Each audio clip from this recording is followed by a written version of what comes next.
আসসালামু আলাইকুম রহমতুল্লাহি ওয়া বারাকাতুহু। জীবন ঘনিষ্ঠ যে প্রশ্নগুলো আমাদের কাছে আছে সেগুলোর উত্তর আমরা দেওয়ার চেষ্টা করব ইনশাআল্লাহ। ভাই, প্রথম প্রশ্ন হলো, আমি 5 ওয়াক্ত নামাজ পড়ার পরও অশ্লীল কাজ থেকে বিরত থাকতে পারছি না। বারবার অনুতপ্ত হওয়ার পরও এই গুনাহগুলো বারবার করি। দয়া করে পরামর্শ দিবেন কিভাবে বাঁচতে পারি। ভাইরা আমার, প্রথম কথা হলো, আল্লাহ রাব্বুল আলামিন আমাদেরকে নামাজের নির্দেশ যেরকম করেছেন, অশ্লীলতা, বেহায়াপনা, নির্লজ্জলতা থেকে বাঁচার নির্দেশও আল্লাহ তাআলা করেছেন। এ ভাই প্রশ্ন করেছেন সৎ সাহসের সাথে।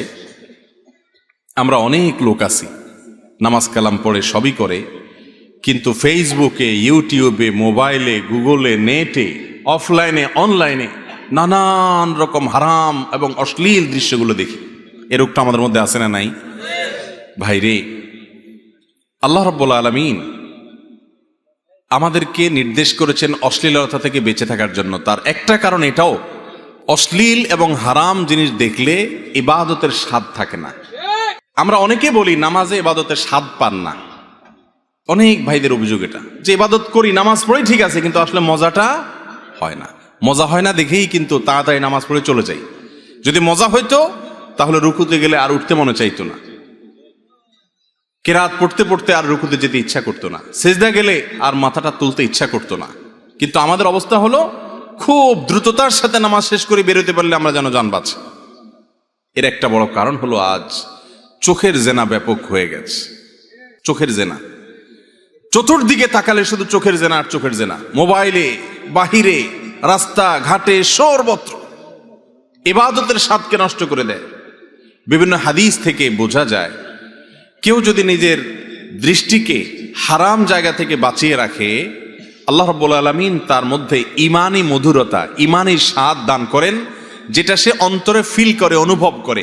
আমি প্রায় সময় বলি, আপনি কোনো হারাম জিনিস দেখার সুযোগ পেয়েছেন, ফেসবুকে স্ক্রল করতে করতে এমন কিছু আসছে, জিনিসটা খুবই নোংরা, খুবই নিকৃষ্ট, হারাম।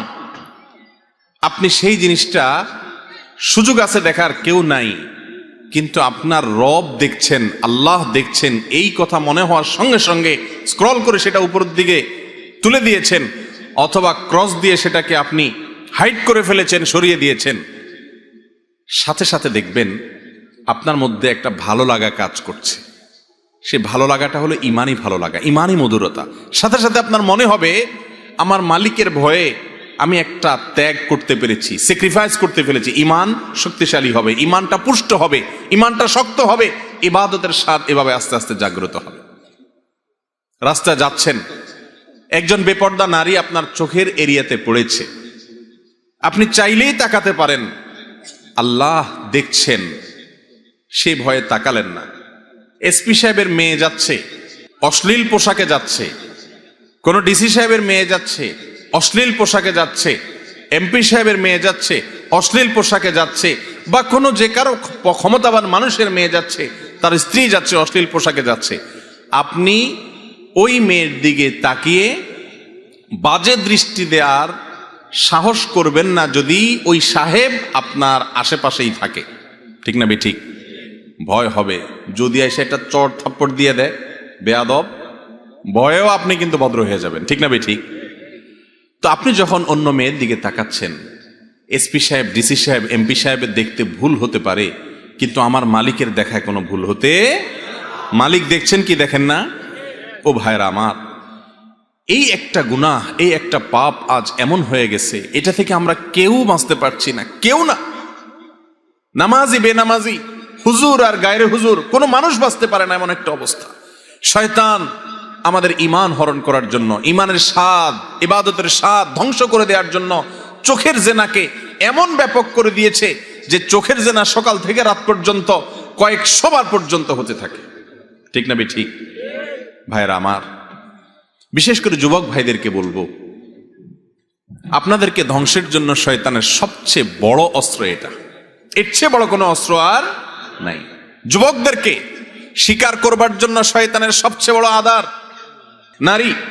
নবী করিম সাল্লাল্লাহু আলাইহি সাল্লাম বলেছেন, আমি চলে যাচ্ছি, তোমাদের মাঝে এমন একটা ফিতনা রেখে যাচ্ছি, এমন একটা তোমাদের জন্য বিভ্রান্তিকর, ধোঁয়াশাপূর্ণ বিষয়, এমন একটি বিষয় তোমাদের মাঝে রেখে যাচ্ছি যেই জিনিসটাতে পেছনে পড়ে বা ভুলভাবে সেটার ব্যবহার করতে গিয়ে বহু মানুষ ধ্বংস হয়ে যাবে। কত ভালো ছেলে, ভদ্র ছেলে, মা বাবার অবাধ্য হয়ে মা বাবার চোখের পানিতে বুক ভাসিয়ে বিপথে চলে গেছে এই চোখের জেনা করতে করতে কোনো মেয়ের পিছে পড়ার কারণে। ঠিক না বেঠিক? কত এমনকি নামাজি কালামি মানুষ আমাদের কাছে, অনেক মায়েরা অনেক বোনেরা এসে চোখের পানি ফেলে অভিযোগ করে, হুজুর ছেলেটাকে খুব নামাজি দেখে বিয়ে করছি, দাড়িও আছে, সবই আছে, কিন্তু এই অশ্লীলতার জোয়ারে সে গা ভাসায়, নির্জনে হারাম জিনিস দেখে, যার কারণে সংসারে শান্তি নেই। আজ সংসারগুলো সব ভেঙে খান খান হয়ে যাচ্ছে। ঠিক না বেঠিক? প্রতিদিন অনেক বছর আগের পত্রিকার রিপোর্ট, অনেক দিন আগের পত্রিকার রিপোর্ট, 39টি করে ঢাকা শহরে শুধু বিবাহ ভাঙে। এখন সেটা কোথায় গিয়ে দাঁড়াইছে আল্লাহ জানে। ঠিক না বেঠিক? কেন? এর অন্যতম প্রধান কারণ হলো এই চোখের গুনাহ। সেকুলার সমাজ ব্যবস্থা আপনাকে বলবে সব ওপেন থাকবে, তবে নিজেকে নিয়ন্ত্রণ করো। ঠিক না বেঠিক? সাইনবোর্ডে বিজ্ঞাপন হবে সাবানের, সাবানের জন্য জায়গা থাকবে 4-5 ইঞ্চি, আর 5 হাত 10 হাত পর্যন্ত বিশাল বড় করে মহিলাকে উপস্থাপন করা হবে। কেন? যাতে করে মানুষ ওই হারাম জিনিস দেখে এবং এর মাধ্যমে সাবানটা দেখে। সাবানকে দেখানো উদ্দেশ্য ঠিক আছে, কিন্তু ব্যবহার করা হচ্ছে নারীকে। নারীকে মর্যাদা দেয়া হলো না অপমান করা হলো? ভাইরা আমার, সর্বত্র এভাবে নারীকে পণ্যায়ন করছে। এমন ভাবে সিনেমাতে, নাটকে উপস্থাপন করা হবে যেটা দেখে কোন পুরুষ নিজেকে ঠিক রাখা কঠিন হবে। এরপর আবার বলা হবে যে সবকিছুই উন্মুক্ত থাকবে, স্বাধীনতার নাম দিয়ে সবাই অপকর্ম করবে, সমাজ অস্থিতিশীল হওয়ার মতো সবকিছু খোলা থাকবে, কিন্তু খবরদার কেউ কাউকে বলপূর্বক কারোর গায়ে হাত দিতে পারবে না। ঠিক আছে, বলপূর্বক হাত দিতে পারবে না, কিন্তু আপনি যদি উস্কে দেন, আপনি যদি বিপদগামী হওয়ার জন্য তাকে সহজ করে দেন, ঠেলে দেন সেদিকে, এরপরে বলেন যে সেখানে যাওয়া যাবে না বা সেটা করা যাবে না, তাহলে এটা দ্বিমুখিতা, দ্বিচারিতা। এটা কোনোদিন সম্ভব নয়। পশ্চিমা দেশগুলোতে চলে যান, ইউরোপ আমেরিকাতে চলে যান, আমেরিকার মতো দেশে যে পরিমাণ নারী নিগ্রহের শিকার হয়, বাংলাদেশে এত নারী নিগ্রহের শিকার হয় না। তারা তো অনেক ভদ্র আমাদের চাইতে, অনেক সভ্য, তারা তো অনেক শিক্ষিত, অনেক উন্নত, তারপরেও পারছে না। এর কারণ কি? এর অন্যতম কারণ হলো ওই যে আল্লাহর বাতানা পদ্ধতিতে হাঁটে নাই, নিজেদের মন গড়া পদ্ধতিতে হেঁটেছে। কয়েক সেকেন্ডের জন্য যদি লোডশেডিং হয় তাহলে আর রক্ষা নাই মেয়েদের। ভাইয়ের আমার, ইসলাম বলে ওয়ালা তাকরাবুজ জিনা, লা তাকরাবুজ জিনা, জেনার কাছেও যেও না, আগে থেকে বাদ দেয় ইসলাম। আর সেকুলার সমাজ ব্যবস্থা বলে সব খুলে দাও, এরপরে নিয়ন্ত্রণ করতে বলো। এটা কোনোদিনই সম্ভব হবে না। আল্লাহ তাআলা আমাদেরকে আমাদের চোখের গুনাহ থেকে বেঁচে থাকার তৌফিক দান করুন। এই যুগে এটা মহামারীর মতো হয়ে গেছে, ডায়রিয়ার মতো হয়ে গেছে। ডায়রিয়ার রোগী যখন সিরিয়াস পর্যায়ে চলে যায়, আইসিডিডিআরবিতে ভর্তি করা লাগে মহাখালী কলেরা হাসপাতালে, তখন দেখা যায় যে এমন ডাইরেক্ট হয়ে যায়, থামানোর মতো কন্ট্রোলিং পাওয়ার আর তার থাকে না। চোখের জেনা আজকে এরকম হয়ে গেছে, ফেল করে তাকায় থাকে, জানে গুনাহ, আবার নামাজও পড়ে হয়তো, কিন্তু নিজেকে বাঁচাতে পারে না, কারণ চতুর্পাশে এই ফিতনা দিয়ে শয়তান সাজিয়ে ফেলেছে। আমাদের মা বোনদেরকে ইসলাম এত মর্যাদা দিয়েছে, এত সম্মান দিয়েছে, মুসলিম নারীকে দেখে বাজে চিন্তা করবে কোন পুরুষ, কোন যুবক, এই সুযোগ ইসলাম রাখে নাই। এই জন্যই পর্দার বিধান দিয়েছে। এটাতে নারীর অধিকার নষ্ট হয় না, বরং নারীকে সম্মানিত করা হয়। আর যদি নারী পর্দার বাইরে থাকে, তাকে নিয়ে বাজে চিন্তা করার সুযোগ মানুষ পাবে, এটাতে নারীর অসম্মান হবে, নারীর অপমান হবে।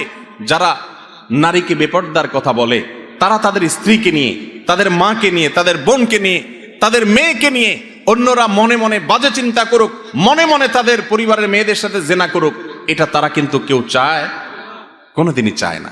কিন্তু যে কাজ করে তাতে সেই পথে যাওয়া ছাড়া আর পুরুষদের উপায় থাকে না। অনেকে আবার এখানে সবক দেয় আমাদেরকে, বলে যে আপনাদের ঈমান কেমন ঈমান যে আপনারা দেখে নিজেকে ঠিক রাখতে পারেন না।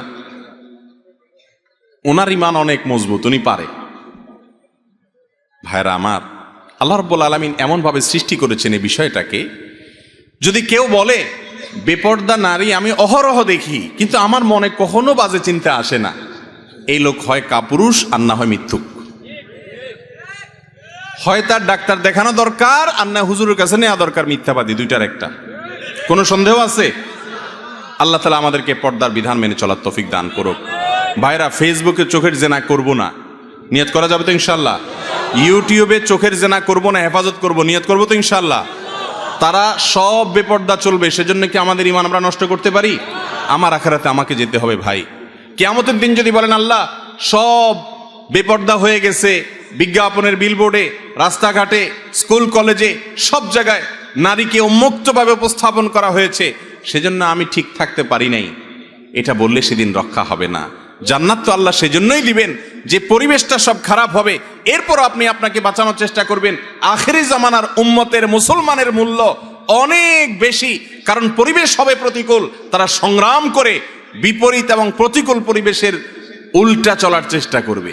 চেষ্টা করবো তো ইনশাআল্লাহ? আল্লাহ তাআলা আমাদেরকে তৌফিক দান করুন। যুবক ভাই আমার, আপনার জানাশোনা বন্ধু বান্ধবদের 100-র মধ্যে 99 জন তথাকথিত গার্লফ্রেন্ড রাখে, হারাম রিলেশন রাখে, সম্পর্ক রাখে। ভাইরে, এই হারাম জিনিসটাকে আজ আমাদের সমাজে এত সহনীয় করা হচ্ছে। নাটকে, সিনেমাতে, এক সময় নাটকে সিনেমাতে স্বামী স্ত্রী হয়তো দেখানো হতো, এখন বিভিন্ন রিপোর্ট বলছে, বিভিন্ন আপনার আর্টিকেল বলছে যে এখন নাটক সিনেমায় নাকি আপনার স্বামী স্ত্রীর চাইতে এই বিএফ জিএফ বা গার্লফ্রেন্ড বয়ফ্রেন্ড এই কালচারটাকে বেশি দেখানো হয়, এমনভাবে দেখানো হয় যে এটা কোনো দোষের কিছু না। একটা সমাজ ধ্বংস হয়ে আল্লাহর গজবে তলানিতে চলে যাওয়ার জন্য আর কিচ্ছুর দরকার নাই, এই একটা জিনিস যথেষ্ট। সবাই বেঁচে থাকার চেষ্টা করবো তো ইনশাল্লাহ? আমাদের মা বোনরা পর্দার মধ্যে থাকবে, কে কে রাজি আছেন হাত তোলেন। আমাদের সকল মা বোন, আমাদের পরিবারের সমস্ত মেয়েদেরকে আমরা পর্দা বোঝাবো। আল্লাহ তাআলা আমাদের সবার নিয়তকে কবুল করবো না, আমিন। আরেকটা নিয়ত আছে, থামেন। মা বোনদের পর্দা করার জন্য আলহামদুলিল্লাহ সবাই রাজি আছে। চোখের জেনা থেকে বাঁচবেন, হারাম জায়গায় চোখ দিবেন না, যদি নজরে পড়ে যায় মাপ চেয়ে আবার ফেরত আসবেন, এ নিয়ত করবেন তো ইনশাআল্লাহ? আল্লাহ আমাদের সবাইকে দান করুন তৌফিক। এরপরের প্রশ্ন হলো, কোরআন হাদিসের আলোকে কিয়ামের বিধান কি? কিয়ামের বিধান কি? কিয়াম মানে দাঁড়ানো, কিয়াম করা ফরজ। কিয়াম করা কি ভাই? ফরজ। কিয়াম না করলে ফরজ তরক হয়ে যাবে। আল্লাহ তাআলা বলেছেন ওয়াকুমু লিল্লাহি কানিতিন, তোমরা আল্লাহর আনুগত্য করতে গিয়ে, আল্লাহর হুকুম মানতে গিয়ে দাঁড়িয়ে যাও, কিয়াম করো। কে নির্দেশ করেছে? আল্লাহ। তাহলে কিয়াম করা কি? ফরজ। তো বসে আছেন কেন? কিয়াম করা ফরজ হলে আমরা সব বসে আছি কেন? ও, নামাজের সময়, মাশাআল্লাহ, এই তো আপনারা ধরে ফেলছেন। নামাজের সময় কিয়াম করা কি রে ভাই? ফরজ। কেউ যদি শক্তি সামর্থ্য থাকা সত্ত্বেও তাগড়া মানুষটা বসে বসে আরাম করতে করতে নামাজ পড়ে, তার নামাজ হবে? আজকাল তো দেখা যায় যে একটু একটু ভাবসাবালা মানুষ হলে, একটু আল্লাহ তাআলা তাকে হয়তো কোনো দিক থেকে একটু বড় করেছেন, সবাই না, আবার অনেক লোক আছেন অসুস্থ হয়ে চেয়ারে বসেন। কিছু কিছু লোকের কথা বলতেছে যে সব কাজ করে, লাফালাফি, কুদাকুদি, নাচানাচি সবই পারে মাশাআল্লাহ, কিন্তু ভদ্রলোক মসজিদে আসলে চেয়ার টেনে বসে। চেয়ারে কিন্তু বসে নামাজ পড়া জায়েজ আছে যে ব্যক্তির জন্য এছাড়া বিকল্প নাই, সে বাধ্য, মাজার রোগ, কোমরের রোগ, অসুখ বিসুখ হয়েছে, ঠিক আছে। কিন্তু অনেকে আছে যে অহেতুক একটু সামান্য শরীরটা মেজমেজ করতেছে, আজকে শরীরটা ভালো লাগতেছে না, বসে নামাজ শুরু করছে। তো এই কিয়াম না করলে নামাজ হবে? কিয়াম করা মানে দাঁড়ানো। আপনি জিজ্ঞেস করছেন কোরআন হাদিসের আলোকে কিয়ামের বিধান কি, আমি সরল উত্তর দিলাম, নামাজের মধ্যে যে দাঁড়ানো কিয়াম, সেটাও দাঁড়ানো। কিয়াম মানে কি করা? দাঁড়ানো। ওই দাঁড়ানোটা ফরজ। আর বাকি এমনি সময়ে আপনি কি ওয়াজ বসে শুনবেন না দাঁড়ায় শুনবেন, এটা আপনার ব্যাপার। শরীয়ত এখানে কোনো বাধ্যবাধকতা করে নাই। আমি ওয়াজ বসে করতে পারি, আমার মনে চাইলে আমি দাঁড়ায় ডায়াসেও বলতে পারি, এক্ষেত্রে শরীয়ত কোনো নির্দেশ নিষেধ করে নাই। তাহলে কিয়াম কখনো করা ফরজ, আবার কখনো করা মুবাহ মানে জায়েজ, চাইলে আমি দাঁড়াইতে পারি, চাইলে বসতেও পারি। বুঝতে পারছেন? আল্লাহ নবীর নামে দুরূদ প্রেরণ করা, সাল্লাল্লাহু আলাইহি ওয়াসাল্লাম, তার প্রতি দুরূদ প্রেরণ করা, এটা অনেক বড় ইবাদত ভাই, অনেক বড় সওয়াবের কাজ। আপনি যদি চান আল্লাহ আপনার সব দোয়া কবুল করুক, তো আপনি দুরূদ শরীফ পড়বেন। আপনি যদি বিপদে পড়ে যান, সবচেয়ে বেশি দুরূদ শরীফ পড়বেন, দেখবেন সাথে সাথে আল্লাহ তাআলা বিপদ দূর করেছেন। দুটি আমল, দুরূদ আর ইস্তেগফার, আমার জীবনে অনেকবার দেখেছি আমি চরম বিপদের মুখোমুখি। এই দুইটা আমল প্রতি মুহূর্তে করতে থেকেছি, আল্লাহ তাআলা অলৌকিকভাবে, অবিশ্বাস্যভাবে সাহায্য করেছেন। নবী করিম সাল্লাল্লাহু আলাইহি ওয়াসাল্লামের হাদিস থেকে স্পষ্ট বোঝা যায়, দুরূদ এবং ইস্তেগফার এই দুইটা আমল কোনো বিপদগ্রস্ত মানুষ যদি করতে থাকে, আল্লাহ রাব্বুল আলামিন তার জন্য এমন পথ বের করে দেন, সে কল্পনা করতে পারে না বিপদ দূর করার। তো এই যে দুরূদ, এত ফজিলতপূর্ণ আমল, এই দুরূদটা বসে পড়বে না দাঁড়ায় পড়বে? কথা বলেন। দুরূদ বসে পড়তে হবে না দাঁড়ায় পড়তে হবে? কোথায় আছে দুরূদ বসে পড়তে হবে? এই যে আন্দাজে ফতোয়া দিলে তো হবে না ভাই। কোরআন হাদিসে কোথাও বলা হয় না যে তোমরা দুরূদ পড়ার সময় অবশ্যই বসিয়া বসিয়া পড়িবে, দাঁড়িয়া পড়িতে পারিবে না, কোথাও নাই। তা আপনি অযথা কথা কেন বলতেছেন?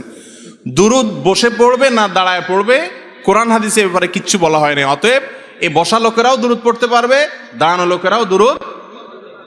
কথা কি বুঝতে পারছেন? দুরূদ বসেও পড়ানো যায়, দাঁড়ায়ও পড়া যায়, শুয়েও পড়তে পারে কেউ, কোনো অসুবিধা নাই। কিন্তু কেউ যদি মনে করে দুরূদ পড়তে পড়তে পড়তে পড়তে পড়তে পড়তে একটা পর্যায়ে সবাই দাঁড়ায় যাইতে হবে, তাহলে সমস্যা আছে।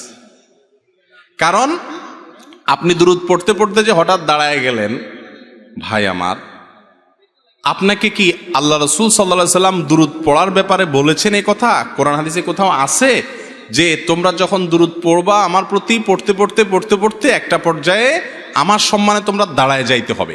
এরকম কথা যদি আমার নবীজি বলে থাকেন, অবশ্যই দাঁড়াইতে হবে।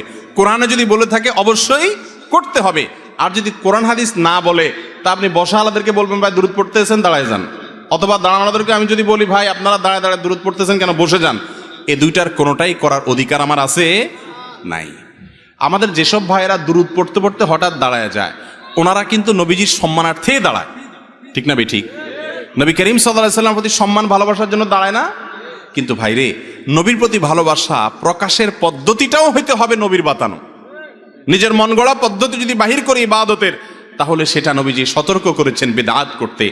ভাইরা আমার, যারা কিয়াম করেন, মিলাদ পড়তে পড়তে দাঁড়ায়া কিয়াম করেন, তাদের প্রতি আমাদের অনুরোধ, রাগ করার কিছু নাই ভাই।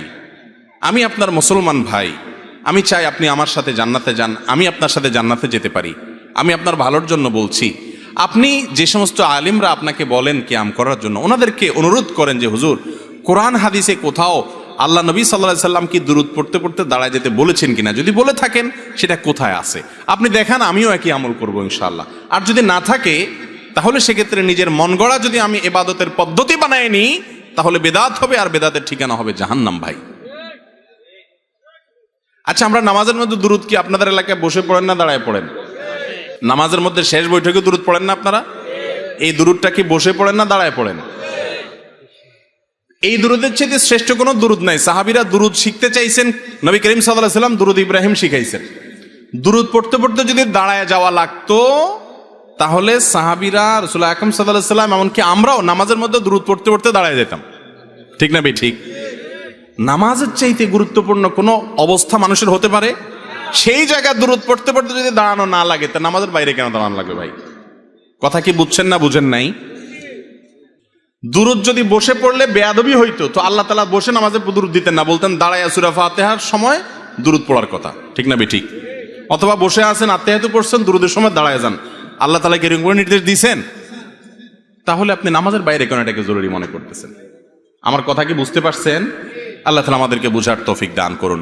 তবে ভাই, এগুলো নিয়ে কামড়া কামড়ি করা যাবে না, ঝগড়াঝাটি করা যাবে না। ভাইয়েরা আমার, অনেক লোকজন আছে আমাদের সমাজে যারা এগুলো নিয়ে মারামারি করে। যদি কেউ কিয়াম করে, আমার কোনো ভাই করুক, তার সাথে ঝগড়াঝাটি বা গন্ডগোলে যাবেন না। এই গন্ডগোল করার কোনো অনুমতি ইসলাম আমাদেরকে দেয় নাই। আপনি না করাটাকে মনে করতেছেন সুন্নাহ সম্মত, আপনি করবেন না, কিন্তু কোনো ভাইয়ের সাথে ভেজালে যাবেন না। এলাকাতে আজ মুসলমানদেরকে শয়তান অনেক রকম ভেজালের মধ্যে লাগাই দিস। আমি মাসআলাটা চেষ্টা করছি কোরআন হাদিসের আলোকে আমার দৃষ্টিভঙ্গি তুলে ধরার। যদি আমারটা ভুল হয়, তাহলে আরেকজন তারটা তুলে ধরবেন। মানুষ সঠিকটা গ্রহণ করবে। কেউ যদি কোনো আলেমের মাসআলা ফতোয়া শুনে আমল করে না, তিনি ভুলও করেন, তার বুঝে মনে হয়েছে এটা সঠিক, তারপরে দেখা গেছে ভুল, ইনশাআল্লাহ আল্লাহর কাছে মুক্তি পেয়ে যাবে, নাজাত হয়ে যাবে, তো আপনি ঝগড়া করে লাভ কি? বুঝতে পারছেন কথা? আল্লাহ তাআলা আমাদেরকে আমল করার তৌফিক দান করুন। এরপরে প্রশ্ন হলো, চরিত্র রক্ষার্থে মা বাবার অনুমতি ছাড়া বিবাহ করা জায়েজ হবে কি? এটা অনেক দীর্ঘ আলোচনা সাপেক্ষ বিষয় ভাই, বিশেষ করে যুবকদের জন্য এই প্রশ্নটা আজকাল অনেক বেশি। তো মা বাবাকে সম্মত করে করাতে পারলে সেটা নিরাপদ, কিন্তু প্রাপ্তবয়স্ক ছেলে যদি নিজে নিজে বিবাহ করেন মা বাবাকে না জানিয়ে, শরীয়তের মাসআলা অনুযায়ী বিবাহ হয়ে যাবে, মাসআলা অনুযায়ী বিবাহ হয়ে যাবে। কিন্তু মনে রাখবেন, বয়সের ভ্রম বলতে একটা জিনিস আছে, এটা যে না হয় খেয়াল রাখতে হবে। আল্লাহ তাআলা আমাদেরকে হারাম থেকে বেঁচে থাকার তৌফিক দান করুন। এরপরে প্রশ্ন হলো, অনেক আলেমই জনসাধারণের সামনে আকীদার মতো গুরুত্বপূর্ণ বিষয়ে ফতোয়া প্রদান করে থাকেন, অথচ তিনি মুফতি নন। আমার জানার বিষয় হচ্ছে ইসলামে ফতোয়ার গুরুত্ব কতটুকু? ভাইরা আমার, সাধারণ মানুষের সামনে ফতোয়া বা মাসআলা বা আকীদা ঈমান সংক্রান্ত বিষয় বলা যাবে না এমন কোনো কথা নাই, তাইলে কার সামনে বলবে আর? কিন্তু হাইপোথেটিক্যাল, উচ্চমার্গীয়, খুব বেশি ক্রিটিক্যাল বিষয় আসো যদি সাধারণ মানুষের কাছে তুলে ধরা হয়, যেটা হয়তো অনেকে বুঝতে পারবেন না, তাহলে সেটা কোনো আলেমের জন্য করা উচিত না। সহিহ মুসলিমের মুকাদ্দমে একটা হাদিস আছে, কাল্লিমিন নাস বিকদরি উকুলিহিম, মানুষ যতটুকু বুঝতে পারবে ততটুকু বলো। আমি একবার হিসনুল মুসলিম একটা দোয়ার বই আছে, জানেন আপনারা? গোটা পৃথিবীতে দোয়ার বইয়ের মধ্যে সমকালীন যুগের সবচেয়ে সমাদৃত বই এটা, হিসনুল মুসলিম। পকেট সাইজ আছে, বিভিন্ন সাইজের আছে, বাংলা অনুবাদ হয়েছে আলহামদুলিল্লাহ। এই বইটার যিনি লেখক ছিলেন, অনেক বড় মাপের একজন মুখলেস মুত্তাকি মানুষ ছিলেন, সৌদি আরবের, মারা গেছেন বেশ কয়েক বছর হয়েছে। ওনার সাথে বেশ কয়েক দফা ওনার সোহবতের সান্নিধ্যে থাকার সুযোগ হয়েছে আমার। সৌদি আরবের ওলামাদের মধ্যে এরকম মুখলেস, এরকম মুত্তাকি আলেম আমি খুব কম দেখেছি। অনেক ওলামাদের সাথে মেশার সুযোগ হয়েছে। কে কতটা মুখলেস আর মুত্তাকি আল্লাহ ভালো জানেন, বাকি আমার আকীদা, আমার বিশ্বাস, আমার ধারণা, যেটি অনেক উঁচু মাপের মুত্তাকি ছিলেন, অনেকগুলো কাজকর্ম দ্বারা জানলাম, বুঝলাম, অনুমান করলাম। তো আমি তাকে একবার প্রশ্ন করলাম, আমাদের অফিসে আসছিলেন সৌদি আরবে, বললাম যে শেখ, এই হাদিসটা আমি মানুষের সামনে বলার পর মানুষ সেটা ভুল বুঝছে এবং ব্যাপক প্রতিক্রিয়া আসতেছে যে হাদিস এটা কিভাবে হতে পারে, এখন এটার ব্যাখ্যা কি দেব? ব্যাখ্যা তো অনেক আছে, কোন ব্যাখ্যাটা আমি দেব বা আপনি কোনটাকে প্রেফার করবেন? তিনি আমাকে সাথে সাথে ধমক দিয়ে বললেন, যেটা তুমি যাদের সামনে বলছো তারা বুঝবে না, ভুল বুঝবে, তাদের সাথে তুমি কেন বলতে গেলা? এটা তো হাদিসে নিষেধ আছে যে মানুষ যে জিনিসটা বুঝবে না তাকে সেখানে সে কথাটা বলবা না। অতএব ওলামায়ে কেরামের ভিতরে সেই মাত্রা জ্ঞানটা থাকতে হবে, সেই এতটুকু মানুষের বিবেচনা শক্তি, একজন আলেমের বিবেচনা শক্তি এতটুকু থাকতে হবে যে কোথায় কোনটা বলবো, কোথায় কোনটা বলবো না। বললাম আর ভেজাল লাগাই দিয়ে চলে গেলাম, এটা কিন্তু কোনো আলেমের দায়িত্ব হতে পারে না। আল্লাহ তাআলা আমাকে সহ সমস্ত যারা ইসলামের কথা বলেন, কোরআন হাদিসের কথা বলেন, তোলাবা ওলামা, আল্লাহ তাআলা সবাইকে, আমাদের এই সমাজ যেন শান্তশিষ্টভাবে চলে, অস্থিরতা না হয়, বিশৃঙ্খলা না হয়, ভুল বুঝাবুঝি তৈরি না হয়, এরকম ভাবে ইসলামের দাওয়াতের কাজ করার তৌফিক দান করুন। এরপরে প্রশ্ন হলো, দাড়ি পড়ে গেলে পড়া দাড়িগুলো কি করবেন? যদি দাড়ি ঝরে পড়ে যায় বা চুল ঝরে পড়ে যায়, যদি আপনার সুযোগ থাকে এগুলো একত্র করে এমন কোনো জায়গায় ফেলা, ধরেন এমন একটা মাটিতে ফেললেন যেখানে কবরস্থান বা কিছু আছে, আস্তে আস্তে এটা মাটির সাথে মিশে যাবে, তাহলে সেটা উত্তম। এমন কোনো জায়গায় ইচ্ছাকৃতভাবে মানুষের শরীরের কোনো অংশ, যে আমরা নখ কাটি, গোপ কাটি, এগুলো এমন কোনো জায়গায় ফেলা উচিত না, অনুত্তম। যেখানে ফেললে অসম্মান হবে, ধরেন ময়লার মধ্যে ফেলে দিলেন, টয়লেটের প্যানের মধ্যে ফেলে দিলেন, ময়লার সাথে চলে গেল, এটা আল্লাহ তাআলা মানুষের শরীরকে সম্মানিত করেছেন। ওয়ালাকাদ কাররামনা বানি আদম, আল্লাহ আদম সন্তানকে সম্মানিত করেছেন। মানুষের শরীরের অপমানকর ভাবে ব্যবহার করা বা এটার অপমান হয়, এরকম কাজ করা উচিত না, অনুত্তম কাজ। কিন্তু যদি কেউ টয়লেটে ফেলে দেন, তাতে কোনো কবিরা গুনাহ হবে না, মহাপাপ হবে না, বড় কোনো অপরাধ হবে না। ব্যাপারটা কি বুঝতে পারছেন? জাস্ট উত্তম অনুত্তম, ভালো আর মন্দ, তরকারিতে লবণটা ঠিকঠাক মতো হলে ভালো, একটু এদিক সেদিক হলেও পেট ভরে যাবে, কোনো অসুবিধা হবে না বড় কোনো।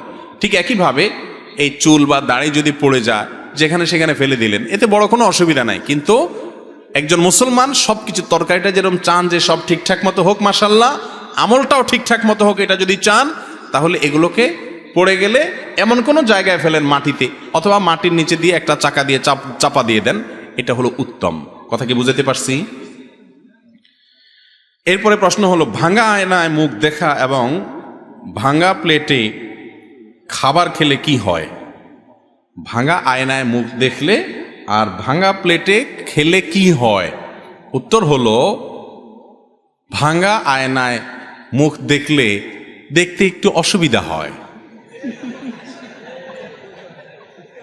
ভাঙা প্লেটে ভাত খেলে, কোনো কিছু খেলে, ওই প্লেটের যেহেতু ভাঙা, এজন্য ওই খাঁজে ভাঁজে জীবাণু ময়লা লেগে থাকতে পারে, সেজন্য এটাতে খেতে অনেক সময় অরুচি হয়। উত্তর পাইছেন তো? কিন্তু যে উত্তর আশা করছেন সেটা হলো যে ভাঙা প্লেটে খাইলে অমঙ্গল হয়, ভাঙা আয়নায় দেখলে কি হয়? ক্ষতি হয়। এগুলো সব আমাদের বানানো মাসালা, এগুলো সব আমাদের ইসলামের নামে কত ভুয়া কথা যে আমাদের সমাজে আছে, এর মধ্যে এগুলো একটা। ভাই, যে বেচারার ভালো আয়না নাই, তার আয়নাটা ভেঙে গেছে, বেচারার আর টাকা নাই, আপনি ফতোয়া দিলেন কি ভাঙা আয়না মুখ দেখলে ক্ষতি হয়, তো বেচারা আর আয়না দেখতে পারলো না। এটা কোনো আয়না দোকানদারে মাসালাটা বাইর করছে কিনা আমার সন্দেহ, যে আয়না যাতে বেচা হয়। কারণ আয়না ভাঙলে আর দেরি করা যাবে না, এটা দিয়ে চোখ দেখা যাবে না, মুখ দেখা যাবে না, খবরদার আরেকটা কিনতে আসো, আল্লাহ জানে। কয়দিন আগে একজনও জিজ্ঞেস করলো একটা মাসালা, কি অদ্ভুত অদ্ভুত জিজ্ঞাসা মানুষের, বলে যে কাফনের কাপড় নাকি মূলায় কিনা যায় না। আমি বললাম তাহলে সব বাদ দিয়ে কাফনের কাপড়ের দোকান দিলেই তো লাভ। এমন দাম চাওয়া হবে যেটা মূলাইতে পারবে না, চান্দু যাবা কই, 10 টাকা জিনিস 200 টাকা বললেও নিতে হবে, মূলানো যাবে না। তো এরকম কোনো কথা আসলে নাই। ভাঙা আয়না, এটাতে মুখ দেখলে কোনো অসুবিধা হবে না। আপনার দেখতে অসুবিধা হবে আসলে এতটুকু, এর বেশি কিচ্ছু না। আপনি মনে চাইলে দেখেন, মনে চাইলে নতুন একটা কিনেন, সম্পূর্ণ আপনার ব্যাপার, এগুলোতে কোনো ক্ষতি নাই। ক্ষতি হবে যেগুলোতে, সেগুলো সারাদিন করতেছি, হারাম কাজ করতেছি, গুনার কাজ করতেছি, সেগুলোর খবর নাই। এই আজারে এবং ফালতু জিনিস আমরা খুঁজে বের করে আনি। আল্লাহ তাআলা আমাদেরকে ইসলাম সম্পর্কে সকল কুসংস্কার থেকে মুক্ত হওয়ার তৌফিক দান করুন, আমিন। এরপরে প্রশ্ন হলো, কথিত আছে বাম চোখ লাফালে বিপদ আসে, ইসলামের কোনো ভিত্তি আছে কি? বাম চোখ লাফালে কি আসে? বিপদ আসে। এর কোনো ভিত্তি আছে কিনা? ভাইরে, আপনাদের বাম চোখ লাফায় মাঝে মধ্যে? আমার তো প্রায় লাফায়। কই, আমি তো দেখি না যে বাম চোখ লাফানোর পর কোনো বিপদ আসছে। যদি কখনো কারোর বাম চোখ লাফানোর পরে বিপদ আসে, যদি কোনো বিপদ আসে, তো বুঝতে হবে এটা চোখ না লাফাইলেও আসতো, ডান চোখ লাফাইলেও আসতো, শরীর গোটাটা লাফাইলেও আসতো। বুঝতে পারছেন কথা? মুসলমান কখনো এই সমস্ত আলতু ফালতু কথা বিশ্বাস করতে পারে না, যেটার কোনো ভিত্তি নাই, না বৈজ্ঞানিক কোনো ভিত্তি আছে, গবেষণা দ্বারা প্রমাণিত, না কোরআন হাদিস দ্বারা প্রমাণিত। এরকম ফালতু কুসংস্কারে বিশ্বাসী কোনো মুসলমান হতে পারে না। বাম চোখটা একটু লাফাচ্ছে, বলে রে কোন বিপদ আসে রে? বিপদ তো তোমার ইমান আমল যাচ্ছে, ইসলাম সম্পর্কে কুসংস্কারের জন্য বিশ্বাস নিয়ে তুমি মরতেছো, এটাই তো বড় বিপদ। অতএব চোখ যদি বামটা লাফায়, চোখে বলবেন আরো জোরে লাফা, কিচ্ছু হবে না ইনশাআল্লাহ। কথা বুঝতে পারছেন? অনেকে আছে এই মাসআলাটা জানে এবং প্রশ্ন করে, হুজুর মাসালা জানে যে এই চোখ লাফালে কিছু হবে না, বিপদ এবং সুখ এই সবগুলো দেওয়ার একমাত্র মালিক কে? আল্লাহ। এরকম কোন আলামত আল্লাহ বলেন নাই আমাকে, আমি মন গড়া কেন বলবে? মাসআলা জানে ঠিকই, তারপরে যখন বাম চোখটা একটু লাফায় তখন ভয় হয় ভিতরে, আছে না নাই? অনেকে প্রশ্ন করে যে হুজুর এই ভয় হয় কেন? এই ভয় হয় এজন্য ইমান দুর্বল।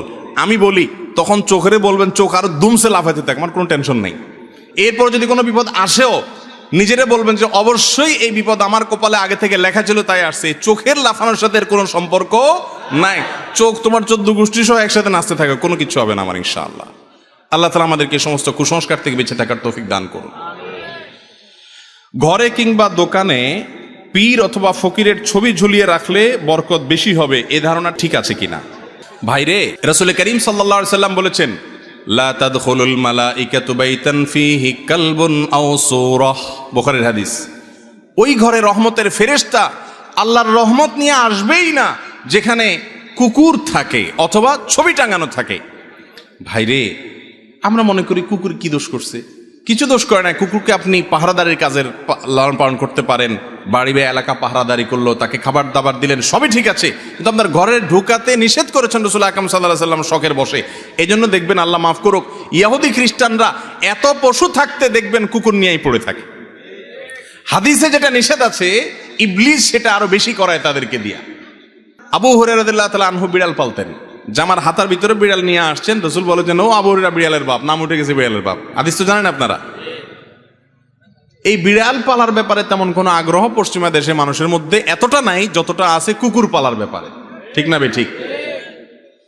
ভাইরে, যেটা নবী করিম সাল্লাল্লাহু আলাইহি ওয়াসাল্লাম নিষেধ করছেন, দেখবেন সমস্ত পৃথিবীতে শয়তান সেটার প্রচলন বেশি দেওয়ার চেষ্টা করে। কারণ ইবলিস জানে যে এটা করলে মুসলমান অমুসলমান সবাই ধ্বংসের দিকে তাড়াতাড়ি যাবে। আপনি বলবেন, কই ধ্বংস হয়েছে? মুসলমান দেশগুলো না গরিব, এরা তো অনেক সুখী। সুখী না, অনেক সম্পদের অধিকারী হতে পারে। সুখ এক জিনিস, সম্পদের অধিকারী হওয়া আরেক জিনিস। অনেক গরিব মানুষ সুখী আছেন অনেক ধনীর চাইতে, ঠিক না ঠিক? বিধায় এই ছবি যেখানে টাঙানো গুনাহের কথা, হারাম, সেখানে পীর সাহেবের বা ফকির সাহেবের যদি ছবি টাঙান, তাহলে গাড়ের উপরে মায়ের দুইটা বেশি হওয়ার কথা। কারণ বোঝা গেলে আপনার পীরও ভণ্ড, আপনিও ভণ্ড। কারণ আল্লাহ মাফ করো, কেউ বলতে পারেন পীর সাহেব তো বলে নাই। সাধারণত মানুষ যে পীর সাহেবের ছবি টাঙায়, সে পীর সাহেবদের এসব ব্যাপারে ছোটবোধ থাকে না, তাদের দরবারেও এগুলো টাঙানো থাকে তাদের। এটাই বেশিরভাগ চিত্র। আমি সেজন্য বললাম, ভাইরা আমার, এটা জায়েজ নাই। বরকত যা আসতো সেটাও এটার কারণে আসবে না, বরং ধ্বংস হবে। কেনা বেচা বেশি হলেই বরকত হয় না। কেনা বেচা বেশি হলে বরকত হয়? কেনা বেচা অনেক বেশি হলো দোকানে, কিন্তু খরচ তার চাইতে বেশি হলো। বরকত মানে কল্যাণ। বরকত মানে কি? একজনের দোকানে আজকে 1000 টাকা বিক্রি হয়েছে, কিন্তু আল্লাহ যদি বরকত দেয়, 1000 টাকার ভিতরে তার সকল কাজ সারার পর আরো টাকা থাকবে। আরেকজনের 5000 বিক্রি হয়েছে, আল্লাহ এমন এক রোগ দিছে, 2 মাস পরে 10,000 টাকা হেরো গিয়ে চলে গেছে।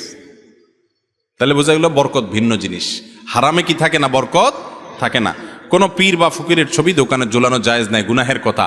বিসমিল্লাহ, আল্লাহর নাম নিয়ে দোকান খুলবেন, হালাল পথে দোকানদারি করবেন, পয়সা যেটা আসুক সেটাকে মেনে নিবেন, এর মাঝেই বরকত ইনশাআল্লাহ। আল্লাহ আমাদের বোঝার তৌফিক দান করুন। এরপরের প্রশ্ন হলো, স্বামী সকালবেলা চাকরিতে চলে যায়, ওই মহিলা অন্য পুরুষের সাথে ঘরের ভেতরে কোনো খারাপ কাজে লিপ্ত, অনেকবার রেকর্ড করা হয়েছে, এখন তার সাথে সংসার করা যাবে কিনা? 4টি বাচ্চা আছে, কি করা উচিত? আল্লাহ মাফ করুক, এটা আজ মহামারীর আকার ধারণ করেছে ভাইয়েরা আমার। এই যে পরকিয়া, মহিলার কথা বলছেন আপনি, পুরুষরা কি সব দুধের দোয়া? এ ভাই হয়তো নিজে এই পরিস্থিতির শিকার, বা তিনি এই ঘটনা জানেন। স্ত্রীকে বাসায় এসে বলতেছেন যে, তোমাকে আল্লাহ তাআলা এত সুন্দর করে তৈরি করেছেন, দুনিয়াতে তোমার চেয়ে সুন্দর আর কেউ নেই। আর এদিকে ফেসবুকে যাইয়া কোনো একটা মেয়ের আইডি পাইছেন, তো ইটিস পিটিস তার সাথে নক করা শুরু করছেন। এই রোগগুলো আমাদের মধ্যে আছে না নাই ভাই? ভাইরা আমার, পরিবারগুলো ভেঙে খান খান হয়ে যাচ্ছে, সংসারে অশান্তি শুরু হয়েছে। পরকিয়া এটা জোয়ারের মতো বাড়ছে। এই সবগুলো হচ্ছে এই জন্য, জেনার পরিবেশ চতুর্দিক থেকে বিস্তার করা হচ্ছে, পর্দার বিধানকে লঙ্ঘন করা হচ্ছে। এটাই হলো এর একমাত্র কারণ। মূল মাসআলার উত্তর হলো, কোন স্বামীর কারোর স্ত্রী যদি জেনায় লিপ্ত হয়, অথবা কোন স্ত্রীর স্বামী যদি জেনায় লিপ্ত হয়, শরীয়তের মাসআলা অনুযায়ী তাদের মধ্যে সম্পর্ক ভেঙে যায় না। কেউ জেনায় লিপ্ত হলে সে আল্লাহর কাছে অপরাধী হবে, তার পাপ হবে, তার গুনাহ হবে, তার শাস্তি হবে। এর কারণে বৈবাহিক সম্পর্ক কি হবে না? নষ্ট হবে না। তবে স্বামী বা স্ত্রী একজন জেনায় লিপ্ত হলে অন্যজনের উচিত তাকে জেনা থেকে সরায় আনার জন্য আপ্রাণ চেষ্টা করা। যদি তাতে কাজ না হয়, শাসন করা। তাতেও কাজ না হয়, মুরব্বীদের কাছে বিচার দিয়ে সমাধান চাওয়া। তাতেও যদি কাজ না হয়, তাহলে সেক্ষেত্রে তিনি চাইলে তার সাথে সম্পর্ক ছেদ করতে পারেন। একটা তালাক দিলেন, যদি তাদের সংশোধন হয় ভালো কথা, না হলে পরে আরেকটা তালাক দিলেন, তাতেও হয় না, ফাইনাল চূড়ান্ত 3য় তালাক দিলেন, সম্পর্ক আর রাখলেন না। এই সুযোগ তার আছে। আর যদি তিনি এর সাথেই ঘর করে যায়, এ আশা করে যে আল্লাহ তাকে হয়তো কখনো সংশোধন করে দিবে, তো তাতে তাদের বৈবাহিক সম্পর্কের কোনো ক্ষতি হবে না। এরপরের প্রশ্ন, আমি 5 ওয়াক্ত নামাজ পড়ি, কিন্তু নামাজের মধ্যে দাঁড়ালে মনোযোগ বসে না, নামাজের তৃপ্তি পাই না। সকল কঠিন কঠিন বিষয় এটা মনে পড়ে। এই পরিস্থিতি থেকে পরিত্রাণের উপায় কি? একটু আগে প্রশ্নোত্তর দেওয়ার আগে আমি বলেছি ইবাদতের স্বাদ নষ্ট হয়ে যায় চোখের জুনার কারণে। কিসের কারণে?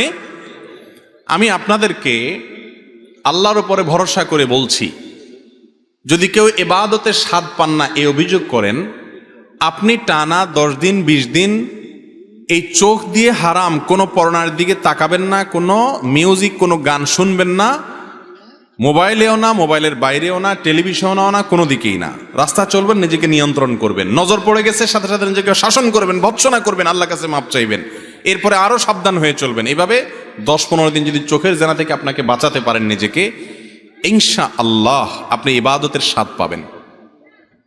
আপনি রুকু করলে সিজদা করলে আর উঠতে মনে চাবে না। ভাইরে, আজ আমাদের কাছে নামাজটা বোঝা হয়ে গেছে। আমরা নামাজটা পড়ি একটা বোঝা, পড়ে শেষ করতে পারলে বাঁচি।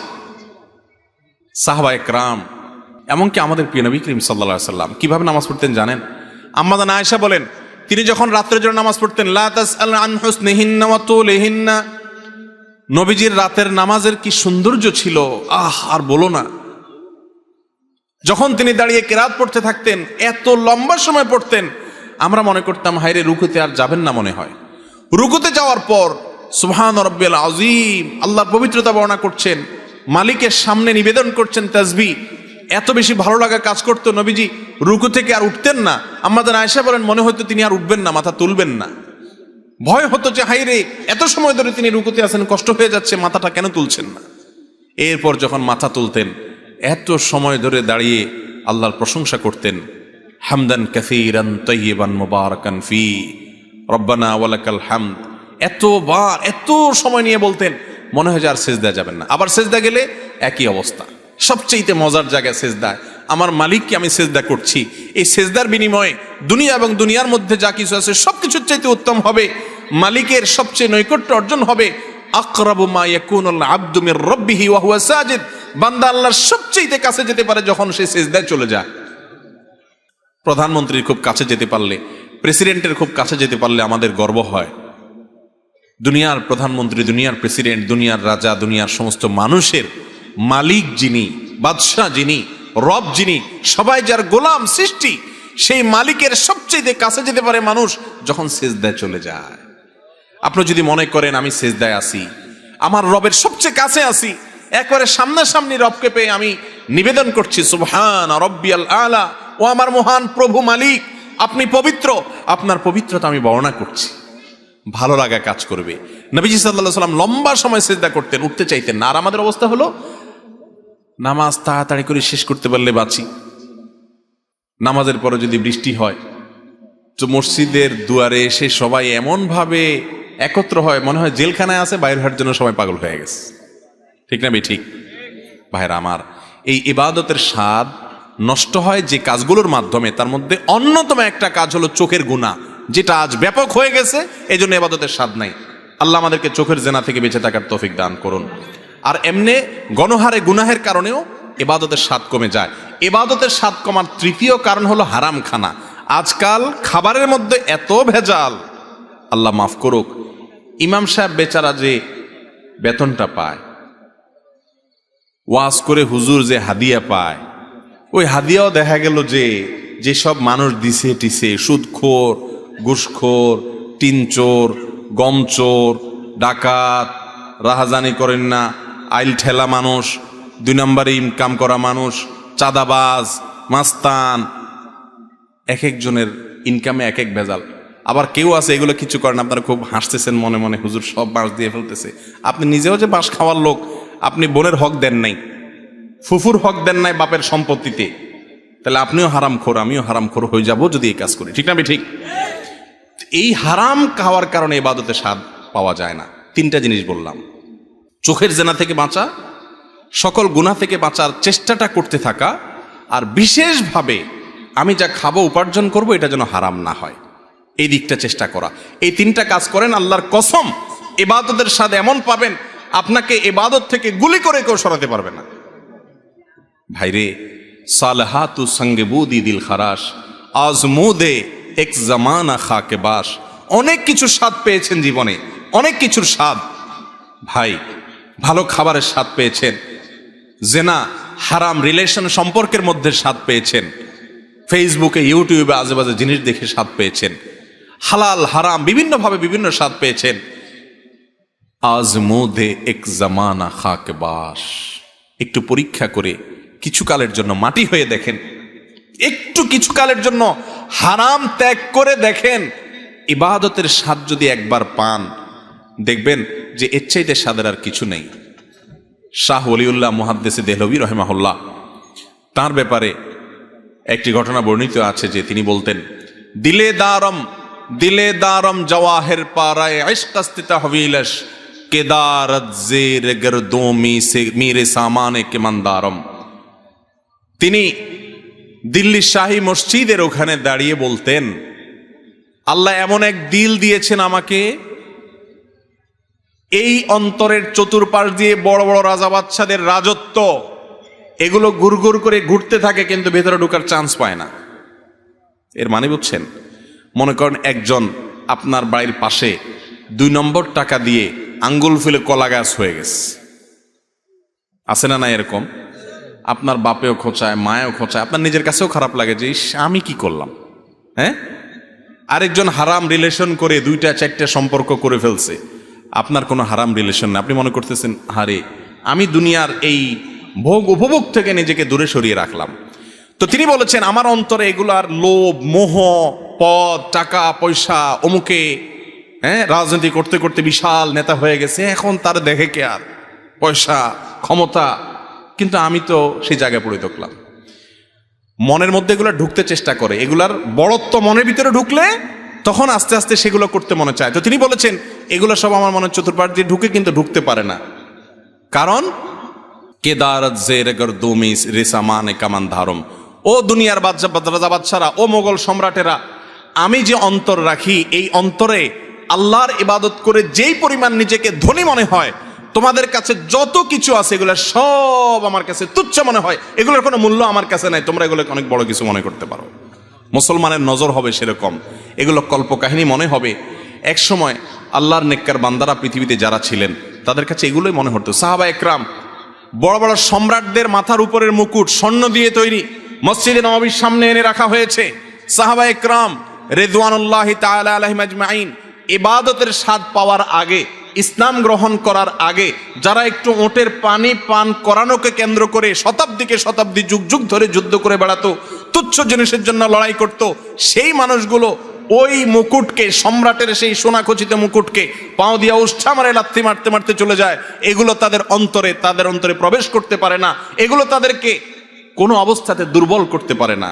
ও ভাই, ইবাদতের স্বাদ যদি একবার পেয়ে যান, আল্লাহর কসম পৃথিবীর সব কিছু আপনার কাছে তুচ্ছ হবে, সততা নীতি আদর্শ আপনার কাছে বড় হবে। আল্লাহ আমাদেরকে ইবাদতের স্বাদ পাওয়ার তৌফিক দান করুন। তাহলে 3 কাজ করতে হবে, চোখের জেনা থেকে বাঁচতে হবে, সকল গুনাহ থেকে বাঁচার বিশেষ চেষ্টা থাকতে হবে, আর হারাম খানা থেকে বাঁচার চেষ্টা করতে হবে। আল্লাহ আমাদের তৌফিক দান করুন। রাসূল সাল্লাল্লাহু আলাইহি সাল্লামের নামাজের সালাম ফিরিয়ে কি সাথে সাথে হাত তুলে দোয়া করতেন নাকি অন্য কিছু পড়তেন? ভাই, রাসূল আকরাম সাল্লাল্লাহু আলাইহি সাল্লাম সালাম ফেরানোর পর ইস্তেগফার করতেন, আস্তাগফিরুল্লাহ আস্তাগফিরুল্লাহ আস্তাগফিরুল্লাহ। বিভিন্ন হাদিসে আসছে তিনি দোয়া পড়তেন, জিকির করতেন, আল্লাহুম্মা আনতাস সালাম ওয়া মিনকাস সালাম তাবারাকতা ইয়া যাল জালালি ওয়াল ইকরাম। বুখারীর এক হাদিস দ্বারা বোঝা যায়, যথাসময় আব্দুল্লাহ ইবনে আব্বাস রাদিয়াল্লাহু আনহু বর্ণনা করেছেন যে নবীজি সাল্লাল্লাহু আলাইহি ওয়াসাল্লাম নামাজ শেষ হতে বুঝতাম তাকবীর দ্বারা, আল্লাহু আকবার দ্বারা। আমি আজও পর্যন্ত কোনো হাদিস পাই নাই যে নবী করিম সাল্লাল্লাহু আলাইহি সাল্লাম সালাম ফেরানোর পর সাহাবীরা বলেছেন যে তিনি সালাম ফেরানোর পর আমাদের সবাইকে নিয়ে হাত তুলেছেন, আমরাও তার সাথে হাত তুলে আমিন আমিন বলতাম। এটা তিনি করতেন। কানান নবী সাল্লাল্লাহু আলাইহি সাল্লাম ইয়াফআল কাজা। নামাজ তো প্রকাশ্যে করার জিনিস, তিনি যদি জীবনে 2, 10 বার 20 বারও বলতেন তাহলে অন্তত 2-4 হাজার হাদিস আসতো, কারণ এত মানুষ দেখছে। অথচ নবীজি সাল্লাল্লাহু আলাইহি সাল্লাম নামাজের পরে কি দোয়া পড়তেন সেগুলোর ব্যাপারে বহু হাদিস আছে, কিন্তু তিনি সাথে সবাইকে নিয়ে এইভাবে আমাদের মতো ট্র্যাডিশনাল দোয়া করতেন বলে প্রমাণ পাওয়া আমি অন্তত পাই না। কেউ পাইলে দেখেন। জোড়া তালি দিয়া এখান থেকে এক হাদিস, ওখান থেকে এক হাদিস, এরকম জোড়া তালি দিয়া প্রমাণ করে অনেকে আমরা। নবী করিম সাল্লাল্লাহু আলাইহি সাল্লাম নামাজের পরে কি করেছেন, কি আমল করেছেন সেটা হাদিসে পরিষ্কার। যদি সেটা করে থাকেন অবশ্যই আসবে, কিন্তু মনে রাখবেন নামাজের পরে দোয়া কবুল হয়। কোনো মানুষ সালাম ফেরানোর পর ফরজ নামাজের পর আল্লাহর কাছে চায়া দোয়া করতে পারে। দোয়া কবুলের খুব দারুণ একটা জায়গা, এটা করা ভালো। কিন্তু ওই যে সম্মিলিতভাবে করতে হবে, না করলে ইমাম সাহেবের চাকরি যাবে, এটা উচিত না, এটা অনুচিত, এটা ভুল। আবার কোনো এলাকাতে এটা প্রচলিত আছে, সেখানে গিয়ে আপনি ভেজাল লাগাই দিলেন ফতোয়া দিয়া, বোঝানো ছাড়া, বিশ্লেষণ করা ছাড়া, সেটা আরেক ভুল। আল্লাহ তাআলা আমাদেরকে সব ভুল থেকে বেঁচে থাকার তৌফিক দান করুন। পশ্চিম দিকে থুতু ফেলা বা পা দেয়া জায়েজ আছে কিনা? পশ্চিম দিকে থুতু ফেলার ব্যাপারে ইবনে হিব্বান, মুসাদরাকে হাকিম সব বিভিন্ন হাদিসের কিতাবে একটা হাদিস আছে, মান তাফালা তুজাহাল কিবলা জাআল ইয়াউমাল কিয়ামাতি ওয়া শাক্কুহু মাইল আও কামা ক্বালা আলাইহিস সালাম। যে ব্যক্তি কেবলার দিকে থুতু ফেলবে, পশ্চিম বলে কোনো কথা নাই, কেবলা যেদিকে থাকে, আমাদের জন্য কেবলা পশ্চিম, পশ্চিম দিকে বা কেবলার দিকে যে থুতু ফেলবে, কিয়ামতের দিন কোন কোন বর্ণায় আসছে অতাফালাতুহু মা বাইনা আইনাই, যে তার থুতু কপালে নিয়ে এসে উঠবে, অর্থাৎ এটা গুনাহের কথা। এজন্য ইচ্ছাকৃত কেবলার দিকে কি করা যাবে না, থুতু ফেলা। আচ্ছা, এই জিনিসটা কি আমাদের খেয়ালে থাকে বলেন? থুতু ফেলান দরকার, ফেলে দিছি, পশ্চিমে গেছে না পূবে গেছে, উত্তরে গেছে না দক্ষিণে গেছে, কারোর খেতে গেছে না গায়ে গেছে, দেখার কোনো খবর নাই। মুসলমান এত বেদিশা হবে না, বেহুশ হবে না। মুসলমান যা করবে হিসাব করে করতে হবে, কারণ তাকে জান্নাতে যেতে হবে। এখন থেকে হিসাব করবো তো ইনশাআল্লাহ। এটা গুনাহের কথা, এই গুনাহটা অনেকে জানে না। যে কোনো দিকে থুতু ফেলে দেয়, আগে ফেলেছেন সেজন্য আল্লাহর কাছে মাপ চাইবেন, সামনে যেন আর এটা না হয়। পশ্চিম দিকে থুতু ফেললে কি হয়, খুব ভয়াবহ একটা বিষয়। আল্লাহ তাআলা আমাদেরকে বাঁচার তৌফিক দান করুন। তাহলে কোন দিকে ফেলবেন? থুতু ফেলার জন্য সবচেয়ে উত্তম এবং সুন্নাহ হলো নিজের বাম দিকে নিচের দিকে, নিজের বাম দিকে নিচের দিকে যদি ফেলানোর জায়গা থাকে, বাম দিকে পরিবেশ নাই ডান দিকে ফেলেন, তবে নিচের দিকে ফেলবেন। যদি কেবলা সামনে থাকে কেবলার দিকে ফেলবেন না, অন্য কোনো দিক থাকলে সামনে ফেলতে পারেন, অসুবিধা নেই, তবে সুন্নাহ হলো নিচের দিকে ফেলানো। এরপরে প্রশ্ন হলো, বাথরুমে আল্লাহ তাআলার নাম উচ্চারণ করা যাবে কিনা? বাথরুমে আল্লাহর নাম নেওয়া মাকরুহ, অনুচিত, আল্লাহর নামের অসম্মান হয়। মনে মনে আল্লাহর জিকির করতে পারেন। বাথরুমে ওযু করা যাবে কিনা, এই মাসআলার উত্তর দিতে দিতে একেবারে কাহিল অবস্থা। ভাই, বাথরুমে ওযু করলে কোনো গুনাহ হবে, ওযু হবে না, এরকম কোনো বিষয় না। তবে টয়লেটের ভিতরে, যেখানে টয়লেটের প্যান, কমোড এবং আপনার বেসিন বা আপনার টেপ একই জায়গায়, সেখানে ওযুর আগে বিসমিল্লাহ বলবেন। ওই যে একটু আগে বললাম টয়লেটে বিসমিল্লাহ বলতে নাই, তাহলে বিসমিল্লাহ বলে ওযু করলে আল্লাহর নামের অসম্মান হয়, সেজন্য বাইরে ওযু করবেন। আর বাইরে যদি ওযু করার ব্যবস্থা না থাকে, বেসিন থাকে, পা ওঠানোর সুযোগ নাই, তো হাতটা ধুয়ে বিসমিল্লাহ বলে শুরুটা করেন, বাকিটা ওখানে করেন। এরপর তো আর বিসমিল্লাহ নেই, শুরুতে একবার বিসমিল্লাহ আছে। আর যদি টয়লেটেই ওযু করতে চান, বাইরে কোনো ব্যবস্থা নাই বা ঝামেলা মনে হয়, তাহলে বিসমিল্লাহটা মনে মনে বলেন। আর যদি মুখেও বিসমিল্লাহ বলেন, ওযু হয়ে যাবে। টয়লেটে ওযু করলে ওযু হবে না, এরকম কোনো মাসআলা নাই। এ বিষয়ে আমার একটা মাসআলা আছে, পুরোটা না শুনে অনেক সময় ভুলটা বুঝে বলে থাকেন যে আপনি বলছেন বাথরুমে ওযু করলে ওযু হবে না। আমি কোনোদিন এটা বলি নাই, পুরো জিনিসটা শুনতে হবে। জি, ওযুর পরে আয়না কিংবা কোনো প্রাণের ছবি ও টিভির দিকে তাকালে ওযু ভাঙবে কিনা? না, এগুলো ওযু ভঙ্গের কোনো কারণ নাই। এমনকি টেলিভিশন দেখলেও কি হবে না, ওযু ভঙ্গ। টেলিভিশনে হারাম কিছু দেখলে গুনাহ হবে, সেটা আরেক জিনিস, কিন্তু ওযু ভাঙবে না, ওযুর সাথে এটা সম্পর্ক নেই। মহিলারা নামাজ আদায়ের সময় শরীরের কতটুকু অংশ ঢাকতে হবে? মাথা থেকে পা পর্যন্ত পুরাটুকু ঢাকবে, শুধু মুখমণ্ডলটুকু খোলা থাকবে, দুই হাতের কবজি খোলা থাকবে, দুই পায়ের পাতা খোলা থাকতে পারে। বুঝতে পারছেন কথা? এর বাইরে সব কিছু ঢেকে রাখতে হবে। ফেসবুকে একটা যোগাযোগের মাধ্যম, ফেসবুকে যদি কোনো অপরিচিত মেয়ের সাথে শুধুমাত্র পরিচিত হওয়ার জন্য মেসেজ করা হয়, তাহলে কি গুনাহ হবে?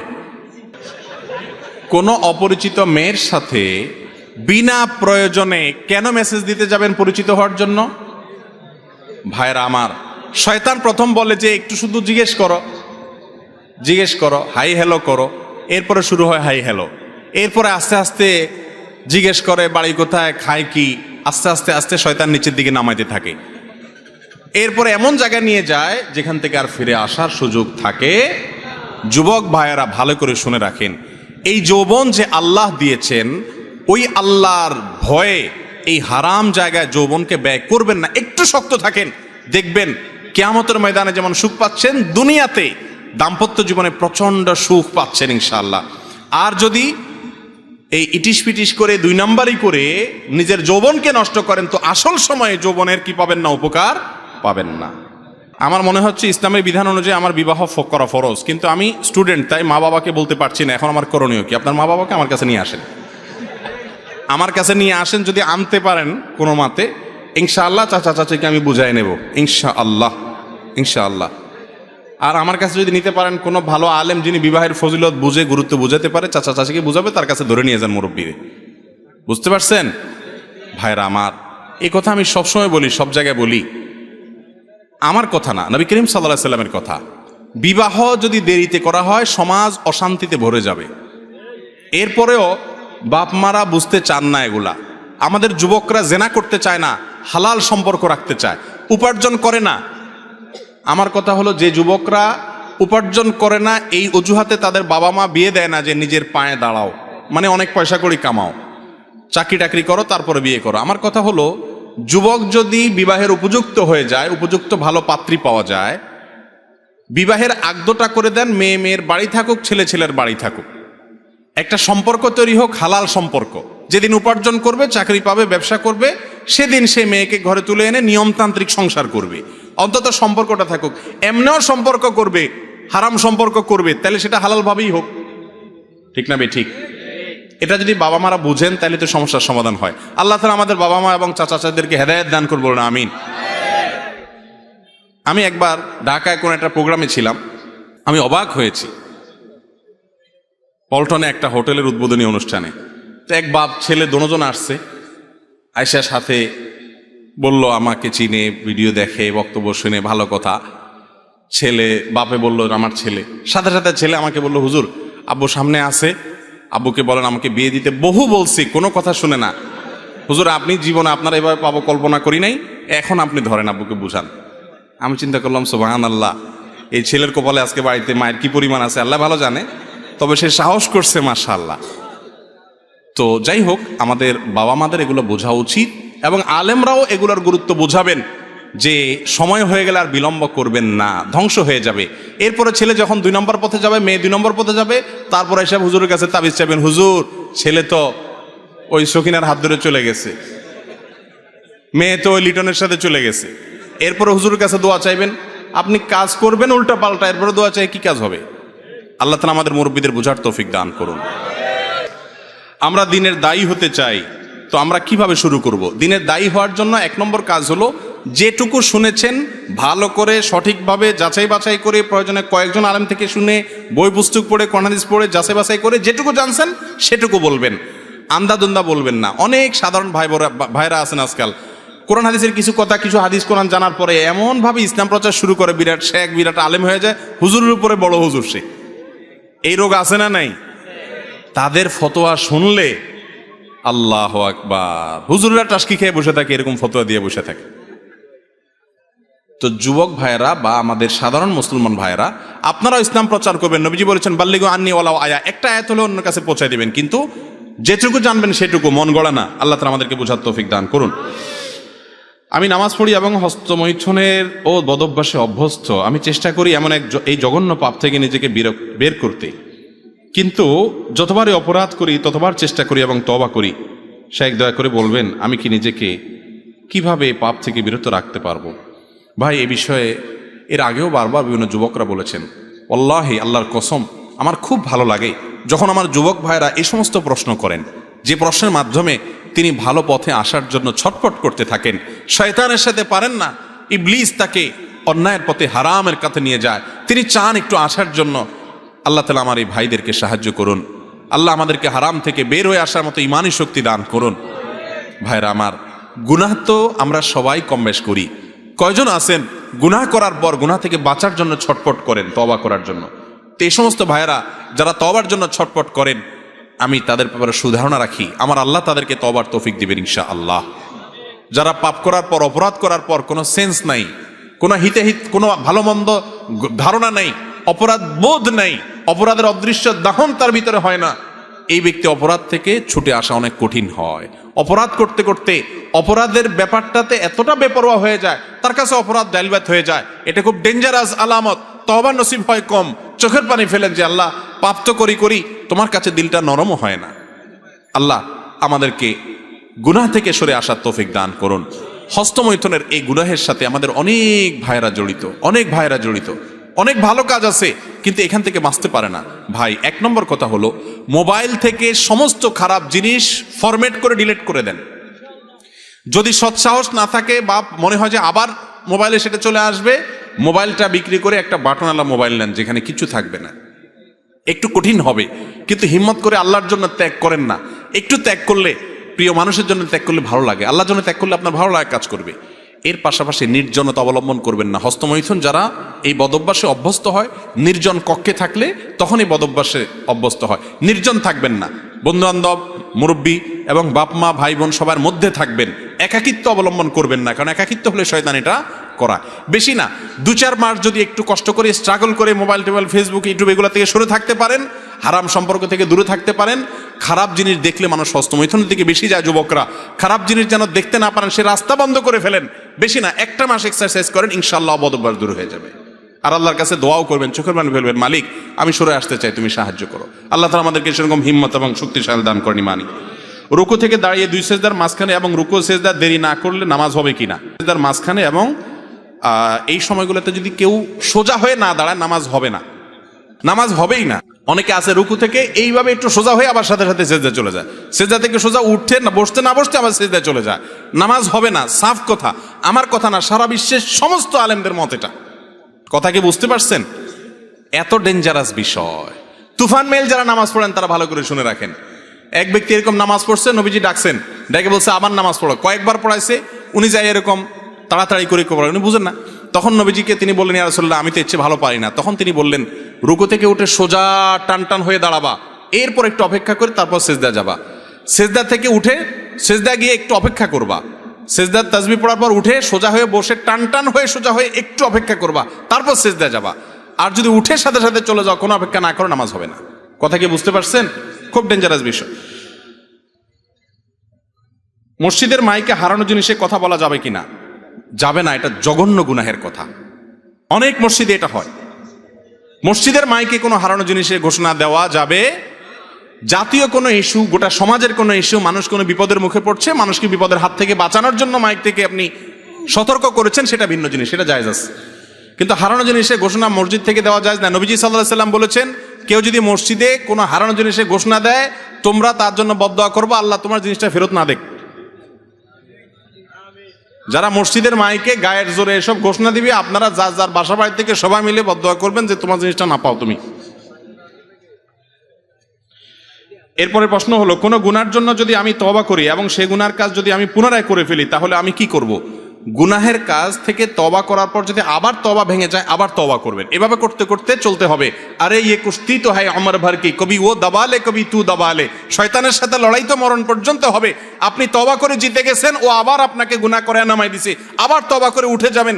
এভাবে কুস্তা করতে করতে কবরের আগে যদি আপনি শেষবার তারেক উপকাত করে চলে যেতে পারেন, তাহলে তো জান্নাত। এই জন্য তওবা থামানো। ইবলিস কি করে জানেন? আপনি একটা গুনাহ থেকে তওবা করছেন, আর করব না, মাহফিলে আজকে নিয়ত করে আসছি আর এটা করব না, এরপরে আবার কয়দিন পরে হয়ে গেছে। ইবলিস বলবে কি, তো ভেঙেই তো গেছে, আল্লাহ কি থাক তাহলে কর। ইবলিস এবার ইজি করে দেয়। ইবলিস বলবেন না, আমার আল্লাহর নাম তায়েব না, আমার আল্লাহর নাম তাওয়াব। তাওয়াব মানে জানেন? বারবার যিনি বান্দার তওবা কবুল করেন। আবার সেটা শুনে এবার অপকর্ম করতেই থাকবেন যে তওবা তো বারবার কবুল করে, আবার করব। এই সুযোগ না। এরকম বেপরোয়া হয়ে করলে সেই তওবা আল্লাহ কবুল করবেন না। একজনের হাত কাছে ঔষধ আছে, মলম, কাটা জায়গায় লাগালে সাথে সাথে রক্ত বন্ধ হয়ে যায়। এই জন্য সে চাকু নিয়ে একটু পরপর এ হাত কাটে, এরপর এ হাত কাটে। একজনকে কিরে অবস্থা করছ কেন? আমার কাছে মলম আছে। এরা আপনারা কি বলবেন? পাগল বলবেন না? তওবার রাস্তা আছে, এই জন্য আপনি গুনাহ করতে থাকবেন, এটা কোনো সুস্থ মানুষের কাজ? আল্লাহ আমাদের বোঝার তৌফিক দান করুন। উসিলা তালাশ করতে গিয়ে কি আমি কোনো পীর, মুর্শিদ অথবা আলেমের বায়াত গ্রহণ করা আবশ্যক? কোরআনে আল্লাহ বলছেন ওয়াবতাগু ইলাইহিল ওয়াসিলা, আর পেয়ে গেছে একটা আয়াত, আল্লাহ উসিলা ধরতে বলছে। এখন উসিলাকে পীর সাহেব ধরে, তো পীর সাহেব কারে ধরবে? ভাই, এই ওয়াসিলা শব্দের তাফসির ইবনে কাসির, তাফসিরে কুরতুবী সহ সমস্ত তাফসিরি কিতাবগুলো দেখেন, সেখানে যে তাফসির লেখা হয়েছে, এই ওসিলা বাংলা ওসিলা না, এখানে ওসিলা আল্লাহ আরবিতে বলছেন, আল্লাহর ভাষায়। এটার ব্যাখ্যা হলো ইবাদত বন্দেগী করে আল্লাহর নৈকট্য অর্জন করার চেষ্টা করো। আর আমরা আসলে মনে কিছু করেন না। আমি একটা কথা সবসময় বলি যে আমাদের মতো যে সমস্ত দেশগুলোতে নানা রকম মানুষ অভাবে অনটনে, দুর্নীতি এবং অনিয়ম বেশি হয়, সে দেশের সামনের দুয়ার দিয়ে কিছু হয় না, সবই পিছনের দুয়ার দিয়ে হয়। ঠিক না? ঠিক। আপনি রেলের টিকিট কাটতে যাবেন, ঈদের আগ দিয়া টিকিট নাই, কাউন্টারে টিকিট নাই, পেছনে আস, 50 টাকা বাড়াই দিলে আস। ঠিক না? ঠিক। আপনি এটা কাজে যাবেন, কোনো অফিস আদালতে নাই, স্যারের টেবিলে এটা নাই, পিছন দিয়ে গেছেন, আপনারা পিয়ন বলবে এদিকে আসেন, সেখানে আস। ঠিক না? ঠিক। তো লোক ধরলে সবই হয়, লোক ধরা ছাড়া কিছু আমরা মনে করি কেয়ামতে বোধহয় এটা চলবে। এই জন্য আমল টামল করে কি লাভ হবে ভাই? এগুলো দিয়ে কাজ না, পিঠ ধরো সে পার করে দিবে। ওই পীরও মুগুরের নিচে পড়বে, আপনিও মুগুরের নিচে পড়বেন। কারণ আল্লাহর সামনে কিয়ামতের ময়দানে নবীরা সেখানে অস্থির থাকবে, আপনার পীর কোত্থেকে সুপারিশ করবে? যার যার আমল তার একমাত্র বাঁচার অবলম্বন। অতএব এ কথা ঠিক না যে পীর ধরলে বা ওসিলা ধরলে সে নাজাত করে দিবে। অনেকে আছে দেখবেন, বিশেষ করে বড় বড় ব্যবসায়ীরা আছে, বাংলাদেশে বড় বড় নাম করা কিছু পীর আছে, এদের মুরিদ সব বড়লোক দেখবেন। এই বড়লোক মুরিদগুলোও ব্যাককল, পীর সাহেব অবশ্য শিয়ানা। যার কারণে পীর সাহেব এমন সিস্টেম করে যে হাদিয়া তোফা সব আমার কাছে নিয়ে আসো, তোমার আখেরাত আমি দেখবো, টেনশন নেই। এমন দোয়া করে দিব জান্নাত পার করে আল্লাহ জান্নাতের করে মাটির তলে ভরে দিবে। এরম আছে না নাই? অনেক লোক নামাজ কালাম পড়ে না, এবাদত বন্দেগী নাই, পীর সাহেবরে হাদিয়া দেয়। আপনাদের কুমিল্লার একটা ঘটনা আমার ঢাকায় এক লোক বলছিল অনেক আগে, আল্লাহ জানে সত্য মিথ্যা, ঘটনা শুনছি আর কি। বলে যে এক লোকের নামাজ পড়তে বলে, আমি মোল্লারা দান দেই না। কয় নামাজ পড়তে আসো? কয় আমি নামাজ পড়তে, আমি মোল্লারা দান দেই না। মানে মোল্লায় পার করে দিব, ধান দেই, চাঁদা দেই আখেরাতে। মোল্লার বাপের ক্ষমতা আছে কিয়ামতের ময়দানে আল্লাহর কাছ থেকে ছুড়ানোর? মোল্লা নিজে অস্থির থাকবে কিয়ামতের ময়দানে, সবাই সবাইকে ইয়ানফসি ইয়ানফসি করবে। আপনার আমল একমাত্র আপনার অবলম্বন। অতএব এই সমস্ত ভিত্তিহীন কথায় কান দিবেন না। আমি অনার্স 3য় বর্ষের ছাত্র, বয়স 22-23। আমি একটা হারাম সম্পর্কে জড়িয়ে গেছি, আমি চাচ্ছি না এভাবে এটি কন্টিনিউ করতে। আমি দ্রুত তাকে বিয়ে করে নিতে চাই। এ বিষয়ে পরিবারের সাথে কথা বললে আমার বাবা বলে যে তিনি 35 বছর বয়সে বিয়ে করেছেন, এর আগে তুমি করতে পারবে না। কিন্তু প্রেমের কথা সবাই জানে, এক্ষেত্রে বাধা নেই, কিন্তু বিয়েতে সমস্যা। আর আয়ের কথা বললে আলহামদুলিল্লাহ বাবার পজিশন ভালো, ওনার ব্যবসা বাণিজ্য আছে, আমি আপাতত সেগুলো দেখাশোনা করছি। আর তাছাড়া পড়াশোনা করা ছেলে, আমি গ্রাজুয়েশন কমপ্লিট করে ভালো চাকরি করতে পারবো ইনশাল্লাহ। এক্ষেত্রে আমার করণীয় কি? আল্লাহ তাআলা হেদায়েত দান করুক।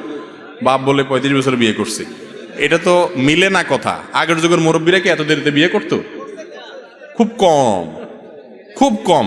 আমি তো জানি আগের যুগে এত দেরিতে বিয়ে হতো না। আগের যুগে বিয়ে আগে হতো, তখন চাচি, দাদি, নানি, ওনারা আমাদের এখনকার যুগের মানুষের চাইতে অনেক সুস্থ। এখন তো 20-30 বছর যাতে আমরা হুক্কুর কাশতে কাশতে শেষ। আর মুরব্বীরা মাশাআল্লাহ দেখবেন আমাদের চেয়ে শক্ত আল্লাহর রহমতে। তো যাই হোক, এটা কোনো সঠিক কথা না। একটু আগে এই বিষয়ে বিস্তারিত বলছে, এখন আর রিপিট করতে চাই না। আল্লাহ তাআলা আমাদেরকে হেদায়েত দান করুন। মহিলাদের শরীরের মাপ নিয়ে কাপড় সেলাই করা যাবে কিনা?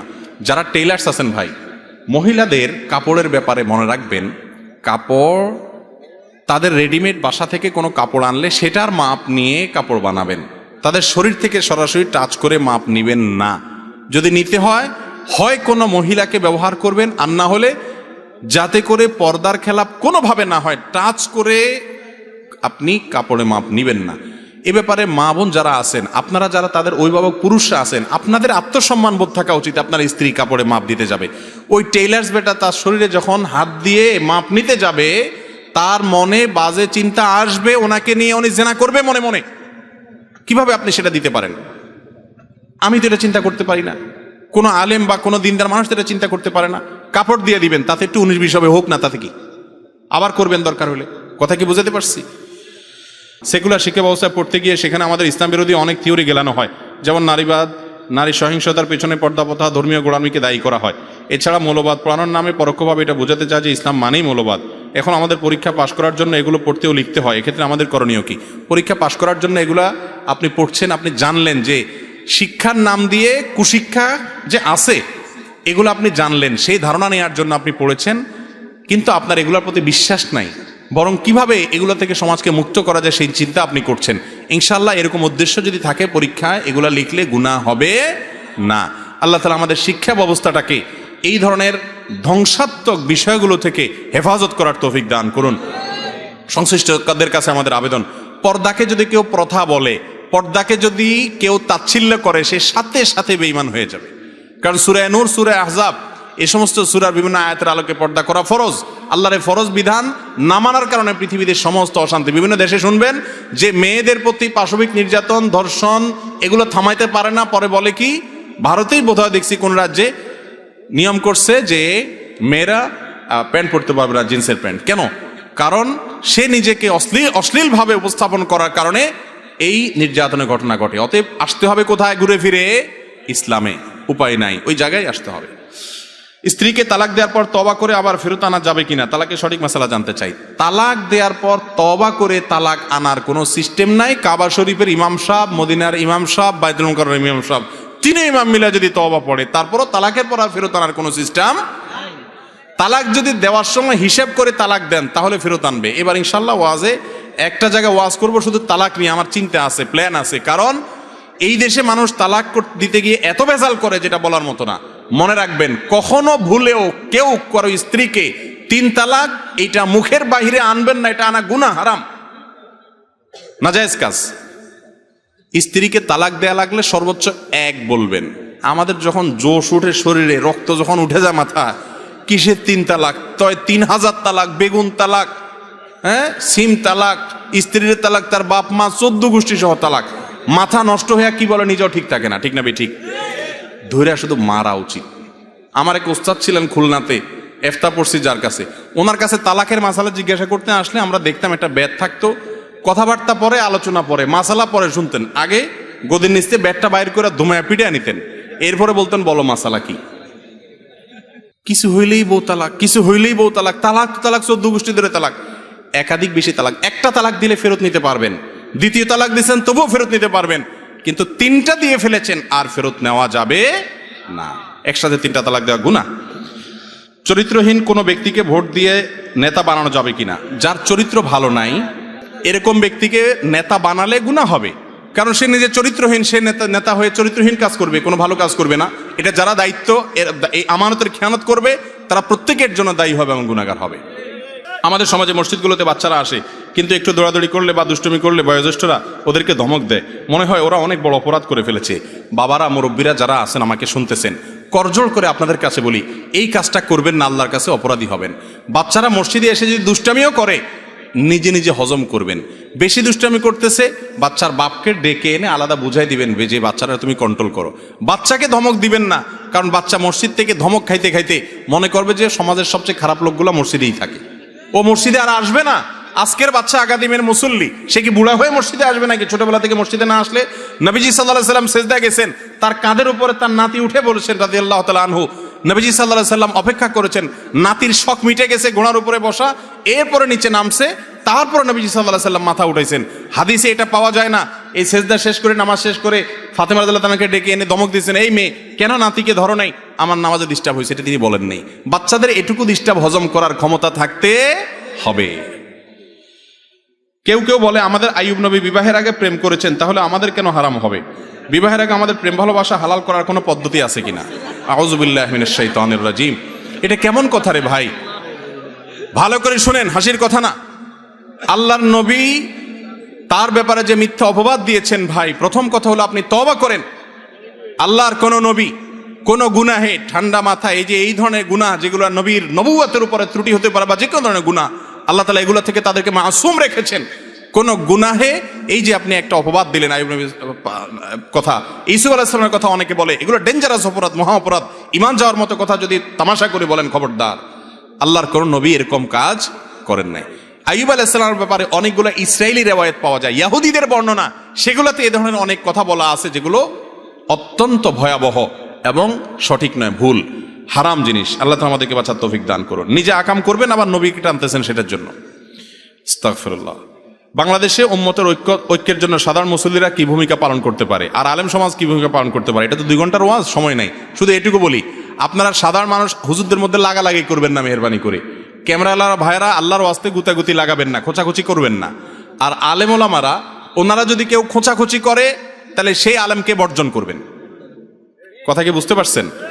যে আলেম খোঁচাখুচি করে, কামড়া কামড়ি করে, ঝগড়াঝাটি করে সারাদিন, সে আলেমকে বাদ দিয়া যে আলেম কোন হাদিসের কথা বলে, ঝগড়াঝাটি করে না, ভুল হলে অবশ্যই আছে, আমি ভুল হলে আরেকজন বলবেন, কিন্তু বলার সিস্টেম আছে। ইসলাম আমাদেরকে অসুন্দরভাবে কিছু করতে বলে নাই। আমাদের দেশটা যেন শান্ত থাকে, স্থিতিশীল থাকে, অশান্ত যেন না থাকে, সে দায়িত্ব আমাদের। জামাতে ওযু ছুটে গেলে করণীয় কি? অর্থাৎ জামাতে দাঁড়াইছেন, ওযু ছুটে গেলে ওযু করে এসে বাকি নামাজ সেখান থেকে কন্টিনিউ করতে পারবেন। ইমাম সৌজদা দিলে মাজবুক ব্যক্তি কিভাবে আদায় করবে? ইমাম সৌজদা দিলে মাজবুককে সৌজদা দিতে হবে, তারপরে সে কি করবে? বাকি নামাজ শেষ করবে। বিদেশ থেকে শ্রমিকরা ব্যাংকের মাধ্যমে টাকা পাঠায়, বর্তমানে বিভিন্ন ব্যাংক তাদের পাঠানো টাকার সাথে 2% না 2.5% অতিরিক্ত টাকা দিচ্ছে। এটা কি সরকার দিচ্ছে প্রণোদনা হিসেবে, নাকি ব্যাংক দিচ্ছে? এটা সরকার দিচ্ছে, ব্যাংক দিচ্ছে না। এটা সুদ হবে না, এটা খাওয়া সম্পূর্ণ হালাল। সরকার সঠিক ওয়েতে টাকা পাঠানোর জন্য এটা প্রণোদনা দিচ্ছে, এই টাকাটা গ্রহণ করাতে কোনো অসুবিধা নাই। ইসলামের বিধিবিধান পুরোপুরি না মানা ব্যক্তি কি ইসলামের দাওয়াতের কাজ করতে পারবে? যে যতটুকু জানে সে ততটুকু দাওয়াতি কাজ করতে পারবে। পুরোপুরি ইসলামের বিধান কেউ মানতে পারে না, আমরা চেষ্টা করি সবাই, অতএব দাওয়াতি কাজ করতে পারবে। যদি বলেন যে 100% মানতে হবে, তাহলে কেউ দাওয়াতি কাজ করতে পারবে না। পরিবারের বাবা চাচাদের মাঝে দ্বন্দ্ব, কিভাবে সবাই মিলেমিশে থাকতে পারি? বাবা চাচাদের দ্বন্দ্বে সন্তানরা জড়াবেন না। বিয়ের কাবিন করার সময় দেখা যায় যে মেয়ের সাথে আলোচনা না করে ঠিক করা হয়, দেন মোহর কত হবে, এটা কতটা সঠিক? এটা বাবা মা এবং আত্মীয় স্বজনদের অধিকার আছে, কিন্তু মেয়েকে জিজ্ঞেস করা হবে, মেয়ের মতামতেরও রাইট আছে। অনেক সময় দেখা যায় কবরস্থান মেইন রাস্তার পাশে, ওই রাস্তা দিয়ে চলতে হয়, মেয়েদের পিরিয়ডের সময় কবরস্থানের পাশ দিয়ে যাওয়াতে কোনো গুনাহ হবে না, কোনো অসুবিধা নাই। কোরআন শরীফ খতমের সময় দেখা যায় শেষের লেখাগুলি অনেক ছোট ছোট থাকে, খতমের দোয়া নামে সেগুলো পড়া কি আবশ্যক? সেক্ষেত্রে পড়াশোনা ভুল হওয়ার সম্ভাবনা থাকলে করণীয় কি? খতম শেষে কোরআন পড়ে শেষ করলে কোনো দোয়া পড়ার কথা নবী সাল্লাল্লাহু আলাইহি ওয়াসাল্লাম শিক্ষা দেন নাই, এরকম কোনো দোয়া নাই। তবে হ্যাঁ, কিছু দোয়া আছে বিভিন্ন সালাফ থেকে বর্ণিত আছে, সেগুলো চাইলে কেউ পড়তে পারেন, তবে সুন্নাহ দ্বারা নবী সাল্লাল্লাহু আলাইহি ওয়াসাল্লাম সুন্নাহ থেকে সাব্যস্ত নয়। মেয়েদের সৌন্দর্য বৃদ্ধির জন্য যে ক্রিম বা অন্যান্য হার্বাল প্রোডাক্ট ব্যবহার করা হয়, এটা কি ইসলামে জায়েজ আছে? আল্লাহর দেওয়া সৌন্দর্য কি কোনোভাবে বিকৃত করা হয়? হার্বাল ক্রিম দিলে কি সৌন্দর্য বিকৃত হয়ে যায়, কালো মানুষ সাদা হয়ে যায়? তো অসুবিধা কি? কোনো অসুবিধা নেই, এগুলা বেশিরভাগই তো বোগাস, বেশিরভাগই কি বোগাস। আর যদি একটু আপনার চেহারার মধ্যে উজ্জ্বলতাও আসে, এর কারণে আল্লাহ সৃষ্টি বিকৃত হয় না, গুনাহ হবে না। পরিবারের প্রতি ক্ষমা নীতি প্রদর্শন করতে হবে, এই মর্মে কোনো মাসালা আছে কিনা? ক্ষমা সবাইকে করতে হবে, পরিবারের লোকেরা ভুল করে তাদেরকেও ক্ষমা করতে হবে। ফেসবুকে বিখ্যাত কোনো মৃত ব্যক্তি যেমন নিউটন, তার ছবি এবং নাম কোনো প্রকার অসম্মান প্রদর্শন না করে প্রোফাইল পিকচার এবং প্রোফাইল নেম ব্যবহার করা যাবে কিনা? কোনো অমুসলিম বা কোনো কাফিরের নাম আপনি প্রোফাইল পিকচার কেন ব্যবহার করবেন? এটা তার প্রতি অতিরিক্ত দুর্বলতার প্রমাণ। সুদের মাধ্যমে গঠিত দেহের ইবাদত আল্লাহ তাআলা কবুল করেন না, এমন বাবা মার সাথে জড়িত থাকে, তাহলে তাদের সাথে সন্তানের ইবাদতে কি কবুল হবে কিনা? সন্তান যদি ছোট হয় তারটা মাপ, যদি বড় হয় তাহলে নিজে উপার্জন করে চলবে, শুধু হারামের উপরে চলবে না। বাবার যদি মুসরি উপার্জন হয় সেটা খেতে পারবে, হালালও আছে হারাম আছে, এরকম হলে। মহিলারা টাকনুর উপরে কাপড় পরিধান করে, সেক্ষেত্রে অভিভাবকদের করণীয় কি? তাদেরকে বুঝাবে যে বাহিরে পরপুরুষের সামনে গেলে টাকনুর নিচে পড়বে, বাসায় পড়তে পারে টাকনুর উপর, অসুবিধা নাই। দাওয়াত করে নিয়ে খাওয়ালো, তারপর সামনের টেবিল পেতে টাকা আদায় করলো, এটা কি জায়েজ আছে কিনা? এটা হলো ভাই ভদ্র ভাষায় ডাকাতি করা, এটার নাম ভদ্র ভাষায় কি করা? ডাকাতি করার সময় একটা অস্ত্র হাতে রাখে, আর এখানে ডাকাতি করার সময় একটা টেবিল চেয়ার কিছু পান সুপারি সামনে রাখে। পার্থক্য এটা, ডাকাতের হাতে এক জিনিস থাকে, এখানে আরেক জিনিস থাকে, জিনিস একই। আরে ভাই, হোটেলেও তো খাওয়ার পরে যাওয়ার সময় বলে বিল কত হয়েছে, আর এখানে ঢুকার সময়ই বলে আগে দেন তারপরে ঢুকেন, ঠিক না বে ঠিক? এটা খুব নির্লজ্জ একটা কালচার। যুবকরা যারা বিয়ে করেন নাই, আপনারা প্রতিজ্ঞা করেন আমাদের বিয়েতে এই সমস্ত এই ভিক্ষার টেবিল নিয়ে বসতে দেব না। ভাই, আপনার যদি সামর্থ্য না থাকে, আপনি শুধু ডাইল ভাত দিয়ে খাওয়ান, শুধু গোশ ভাত খাওয়ান, আপনি 4 পদ করবেন, এরপরে পাবলিক থেকে চাঁদা আদায় করবেন। আপনারা খাওয়াইতে বলছে কি? আপনার সামর্থ্য নেই, আপনি খাওয়ায়েন না, কিন্তু খাওয়াইবেন আবার চাঁদা নিবেন। বিয়ের দাওয়াত, আকিকার দাওয়াত পাইলে আজকাল মানুষ খুব মনে কষ্ট পায়। কেন? কারণ ফ্যামিলির 4 জন মিলে 4 পাশা 20, 2000 টাকা হয়তো খাবে বড় জোর, কিন্তু দিতে হবে 5000 টাকা, তাহলে 3000 লস। এটা উচিত না ভাই। এই নির্লজ্জতা দুনিয়ার কোনো দেশে আছে কি জানি না, আমাদের দেশে আছে। যুবকরা এই সমাজের ত্রুটি ভাঙতে হবে। আমরা শুরু করবো তো ইনশাআল্লাহ। বিয়ের কার্ডে লেখা দিবেন, বিবাহ একটি ইবাদত, সামাজিক অনুষ্ঠান, আমার জন্য দোয়া করবেন, বিবাহে এসে দাওয়াত খেয়ে যাবেন, অনুগ্রহ করে কোনো উপহার আনিবেন না, আনিলেও গ্রহণ করার ব্যবস্থা থাকিবে না, এটার ব্যবস্থা করবেন। মুরব্বীরা হয়তো অনেক সময় বলবে এটা কি করো তুমি, কিন্তু বিনয়ের সাথে ঝগড়াঝাটি না করে তাদেরকে বোঝাতে হবে। আল্লাহ আমাদের তৌফিক দান করুন। বেনামাজের সাথে বন্ধুত্ব রাখা যাবে কিনা? বেনামাজের সাথে বন্ধুত্ব রাখা যাবে তাদেরকে নামাজি বানানোর জন্য, কিন্তু বন্ধুত্ব রাখলে যদি আপনি খারাপ দিকে চলে যাওয়ার সময় থাকে তাহলে রাখবেন না। বেনামাজের হাতের তৈরি খাবার খাওয়া যাবে কিনা? যাবে। হাতের তৈরি তো অমুসলিমেরটাও খানা যাবে, হালাল হলে যারটাই হোক না কেন খাওয়া যাবে। নামাজে ইমাম ভুল করলে মুক্তাদি কি সংকেত দিবে, কি বলে? আল্লাহু আকবার নাকি সুবহানাল্লাহ? সুবহানাল্লাহ। কিন্তু আমাদের দেশে বেশিরভাগ মানুষ কি বলে?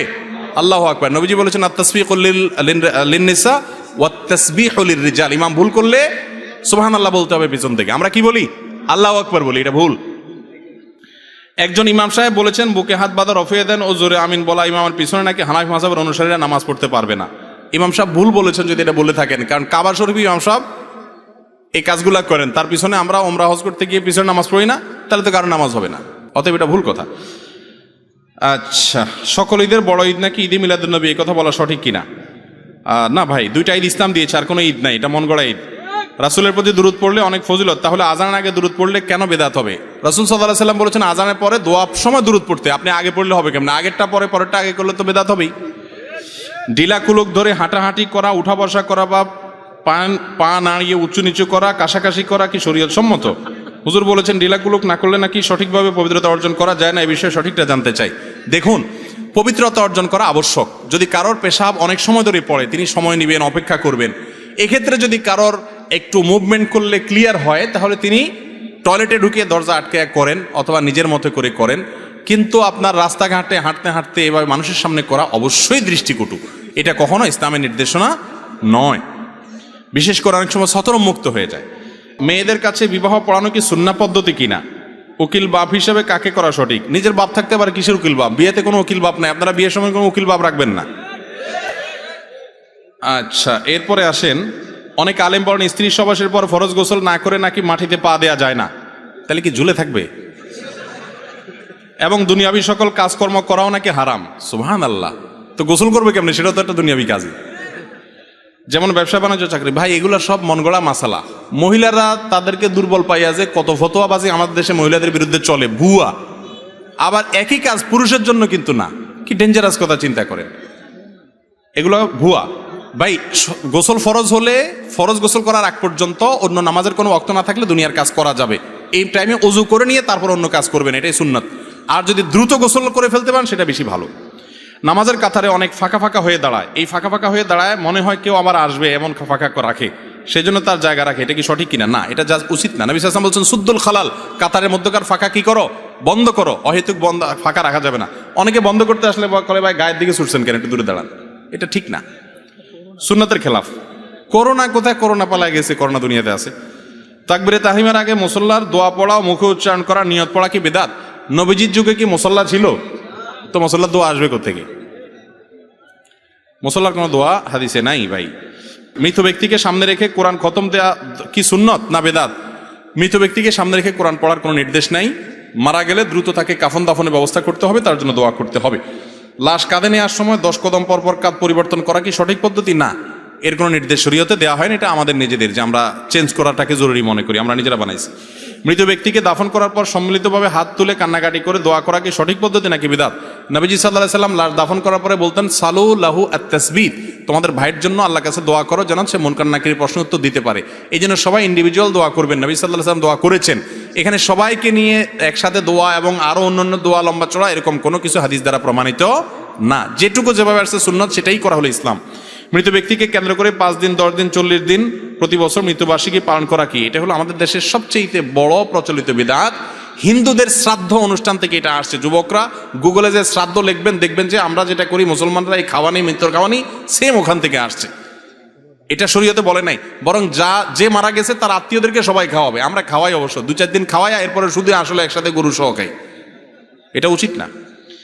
কবর জিয়ারতের সঠিক পদ্ধতি জানতে চাই। বাংলাদেশে প্রচলিত 4 কুল 3 কুল পড়া কি সুন্নাহ পদ্ধতি? কবর জিয়ারত করার জন্য কোরআন তেলাওয়াত করা কথা কোরআন হাদিসে কোথাও আসে না। কবর জিয়ারত করতে গিয়ে সালাম দিবেন। সালাম কি বলে দিবেন? কয়েক রকমের ভাষ্য আছে, যেমন আসসালামু আলাইকুম আহলাদ দিয়ার মিনাল মুমিনিন ওয়াল মুসলিমিন ওয়া ইন্না ইনশাআল্লাহু তাআলা বিকুম লালাহিকুন বা লাহিকুন, এভাবে দোয়া করা সুন্নাত।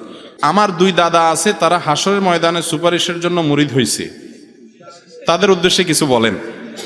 ভাই এটা তো বলছি যে পীর সাহেব আপনার জন্য সুপারিশ করবেন, ওই পীর সাহেব নিজের ইয়ানফসি করতে করতে বেতাল থাকবে। কোত্থেকে পীর সাহেব সুপারিশ করবে? আপনারা আদম ব্যাপারী শুনছেন? আদম ব্যাপারী, এই আদম ব্যাপারীর মতো অবস্থা এদের হবে, যে টাকা পয়সা জমি জমা সব বেচে দিলেন। কেন? আপনি বিদেশ যাবেন স্বপ্ন দেখলেন বসে বসে, আদম ব্যাপারী টাকা নিয়ে উদাও শেষ। এবার আপনি মানে হাই হাই করা ছাড়া উপায় নাই। কিয়ামতের ময়দানে এই সমস্ত পীর সাহেবদের কাউকে খুঁজে পাওয়া যাবে না। নবীরা যেখানে মুসা আলাইহিস সালামের কাছে মানুষ যাবে, উনি বলবেন আরে আমি জানি না, নিজেকে নিয়ে পেরেশান আছি, তোমরা সামনে দেখো, মোহাম্মদকে দেখো। তারা যেহেতু নিজেরা করতে পারবেন না, কোথাকার কোন পীর সাহেব আল্লাহর কাছে যাবে? বহুত ভুয়া দালাল দুনিয়াতে পাওয়া যায়, গোড়া এদের কাউকে পাওয়া যায় না। এরকম কোন পীর যদি বলে করবে, তাহলে তার ভণ্ড হওয়ার সবচেয়ে বড় প্রমাণ এটা। ধরতে হবে কোরআন হাদিস, কোনো ব্যক্তি না। ওই যে সোজা রাস্তা আসে না, এই জন্য এই সমস্ত বাঁকা রাস্তা যায়, মানুষ ধরে যেতে পার করে দেয়। আল্লাহর কাছে এই সমস্ত 2 নম্বরই চলে না। দুনিয়াতে দালাল দিয়া চলে, আখিরাতে আল্লাহর কাছে দালালে চলে না। দুনিয়ার নেতারা ডাইরেক্ট পাওয়া যায় না, দালাল দিয়া যাইতে হয়। আমার আল্লাহর কাছে ডাইরেক্ট কানেকশন, কোনো দালালের খাওয়া নাই। মসজিদের ইমাম সাহেব হুজুর কেরাত খুব খারাপ অবস্থা, বলতে গেলে একদম লাহানে জলি হয়। ইমাম সাহেবের কেরাতে যদি বড় ভুল হয়, তাহলে সেই ইমামকে পরিবর্তন করা এলাকাবাসীর কর্তব্য। তার পিছনে জানা মানুষ নামাজ পড়লে তাদের নামাজ হবে না, প্রয়োজন আলাদা জামাত করতে হবে। কোনো এলাকাতে এরকম থাকলে আলেমরা এলাকাবাসী মুরব্বীদেরকে বুঝাবেন। বেনামাজির জানাজা দেওয়া যাবে কিনা, এটাও বিরাট আলোচনা সাপেক্ষ বিষয়। যদি নামাজ কেউ জীবনে একবারও পড়ে নাই, নামাজকে তাচ্ছিল্য করতো, তাহলে তো সে ইসলাম দিয়ে খারিজ। কিন্তু নামাজ পড়ে নাই, অবহেলা করছে টরছে, কিন্তু নামাজের প্রতি গুরুত্ব সে বুঝতে বিশ্বাস করতো, এই ব্যক্তিকে আমরা কাফের মনে করি না, এটাই বিশুদ্ধ মত। অতএব তার জানাজা দিতে হবে এরকম অবস্থায়। আমরা কি মোহাম্মদ সাল্লাল্লাহু আলাইহি সাল্লামকে বিশ্বনবী ও দুজাহানের বাদশাহ বলতে পারি? হ্যাঁ, অবশ্যই। তিনি বিশ্বনবী তো, রহমতুল্লাহ আলামিন গোটা পৃথিবীর জন্য, দোনো জাহানের বাদশাহ। দুনিয়াতেও আল্লাহ তাআলা তাকে রাজত্ব দিয়েছেন, আখিরাতেও তিনি রাজত্ব করবেন। ঠিক আছে, তো দাড়ি রাখা কি ওয়াজিব? তাহলে কতটুকু রাখতে হবে? দাড়িকে নবী সাল্লাল্লাহু আলাইহি ওয়াসাল্লাম লম্বা করতে বলেছেন, লম্বা করাটাই কি সুন্নাত। খোঁচা খোঁচা দাড়ি এটা সুন্নাত নয়। হিজবুল্লাহ কারা? আমরা কিভাবে এই দলে অংশ নিব? হিজবুল্লাহ মানে আল্লাহর দল। এই সম্পর্কে সূরা মুজাদালার 22 নম্বর আয়াতে আছে, সেটা পড়ে নেবেন। আর দিয়েন না প্রশ্ন ভাই, শেষ। গ্রামের ছেলেরা যদি কোনো ইসলামিক আয়োজন বা অনুষ্ঠান করতে চায়, তাতে যদি গ্রামের কিছু মুরব্বী বাধা প্রদান করে, তাহলে ইসলামিক শরীয়ত মোতাবেক কি করা উত্তম? মুরব্বীদেরকে তো আর বেয়াদবি করতে পারবেন না। ইসলাম কি মুরব্বীদের সাথে বেয়াদবি করতে বলে? ওনারা বুঝতেছেন না, একসময় বুঝবেন। আর যদি না বুঝেন তো আল্লাহ তাআলা ওনাদেরকে ঈমানের সাথে নিয়ে যাবেন ইনশাআল্লাহ একদিন। যদি ডিস্টার্ব করে, অনেক এলাকাতে আছে খুব ডিস্টার্ব করে, যদি এরকম হয় আর কি, বুঝতে পারছেন কথা। আবার আমি বলতেছি না তাদের জন্য বদদোয়া দিতে, আমি বলতেছি যে একসময় তো ওনারা চলে যাবেন, অতএব ওনাদের সাথে বেয়াদবি করবেন না। মুরব্বীদের সাথে আদব লেহাজ বজায় রাখবেন। অনেক যুবকরা দিনের পথে আসে বেয়াদবি করে, খবরদার। ইসলাম আমাদেরকে ভদ্রতা শিখায়, অভদ্রতা শিখায় না। মুরব্বী বাপমা তারা যদি উল্টাপাল্টাও বলে, শুনে না শুনে ভান করবেন, পারলে তাকে বুঝাবেন বা অন্য কাউকে দিয়ে বুঝাবেন, না পাইলে সবর করবেন। একসময় আল্লাহ তাদেরকে বুঝ দিবেন হয়তো, ইনশাআল্লাহ। কথা বুঝতে পারছি? খবরদার এই জন্য বেয়াদবি করবেন না। আচ্ছা, অনেক প্রশ্ন। আচ্ছা, একটা প্রশ্ন নেই এখানে, এটা আমাকে কেন্দ্র করে একটা প্রশ্ন আছে। আমরা জানি পবিত্র কালিমায়, কোরআন মাজিদে, আজানে, নামাজে, একামতে আল্লাহর নামের পাশে প্রিয় নবীজির নাম সংরক্ষিত আছে, কিন্তু ইউটিউবে আপনি প্রশ্নোত্তর পর্বে বলেছেন আল্লাহর নামের পাশে নবীজির নাম নেয়া শিরিক। এর সুস্পষ্ট ব্যাখ্যা জানতে চাই। জাযাকুমুল্লাহ খায়ের। আমার কোনো কথা ধোঁয়াশা তৈরি হলে এভাবে প্রশ্ন করবেন, কারণ আমারও ভুল হতে পারে। তবে আমি যেটা বলেছি সেটা আমার কাছে পরিষ্কার মনে আছে। সেটা হলো, যদি কেউ মসজিদে আল্লাহ এবং তার পাশে মোহাম্মদ, শুধু এরকম দুইটা শব্দ লিখে রাখে না, অথবা অনেক জায়গায়, মসজিদে বলে কোনো কথা না, কোন এক জায়গায়, ধরেন একটা স্টেজের এক পাশে আল্লাহ, এক পাশে কি রাখলেন মোহাম্মদ, অনেক ব্যানারের দুই কোনায় লেখা থাকে। এইভাবে আল্লাহ এবং মোহাম্মদ শুধু দুইটা বাক্য না, দুইটা নাম আলাদা আলাদা রাখছেন, এইগুলোতে আমি বলছি নিষেধ করেছি, কিন্তু শিরিক সরাসরি বলি নাই। কেন শিরিক সরাসরি শিরিক হবে না কেন? কারণ হলো, কেউ তো যদি এই নিয়তে বলে যে আল্লাহর মোহাম্মদ এক, নাউজুবিল্লাহ, তাহলে তো সে মুশরিক হয়ে যাবে, কোনো সন্দেহ আছে? কিন্তু কথার মধ্যে আল্লাহর পাশাপাশি রাসূলের নাম তো আমিও সারাক্ষণ বলতেছি, আল্লাহ এবং তার রাসূলের আনুগত্য বলছি না, তাহলে এই যে পাশাপাশি আমিও বললাম, শিরিক হলো কেমনি? এখানে উদ্দেশ্য হলো, যখন আপনি দুইটা নাম পাশাপাশি উল্লেখ করবেন, কেমন জানি মনে হচ্ছে যে আল্লাহ এবং রাসূল, তারা, আল্লাহ মাফ করুক, নাউজুবিল্লাহ, একে মানে দুই সত্তার সমান, এরকম একটা কিছু বোঝা যাচ্ছে আল্লাহ এবং রাসূল।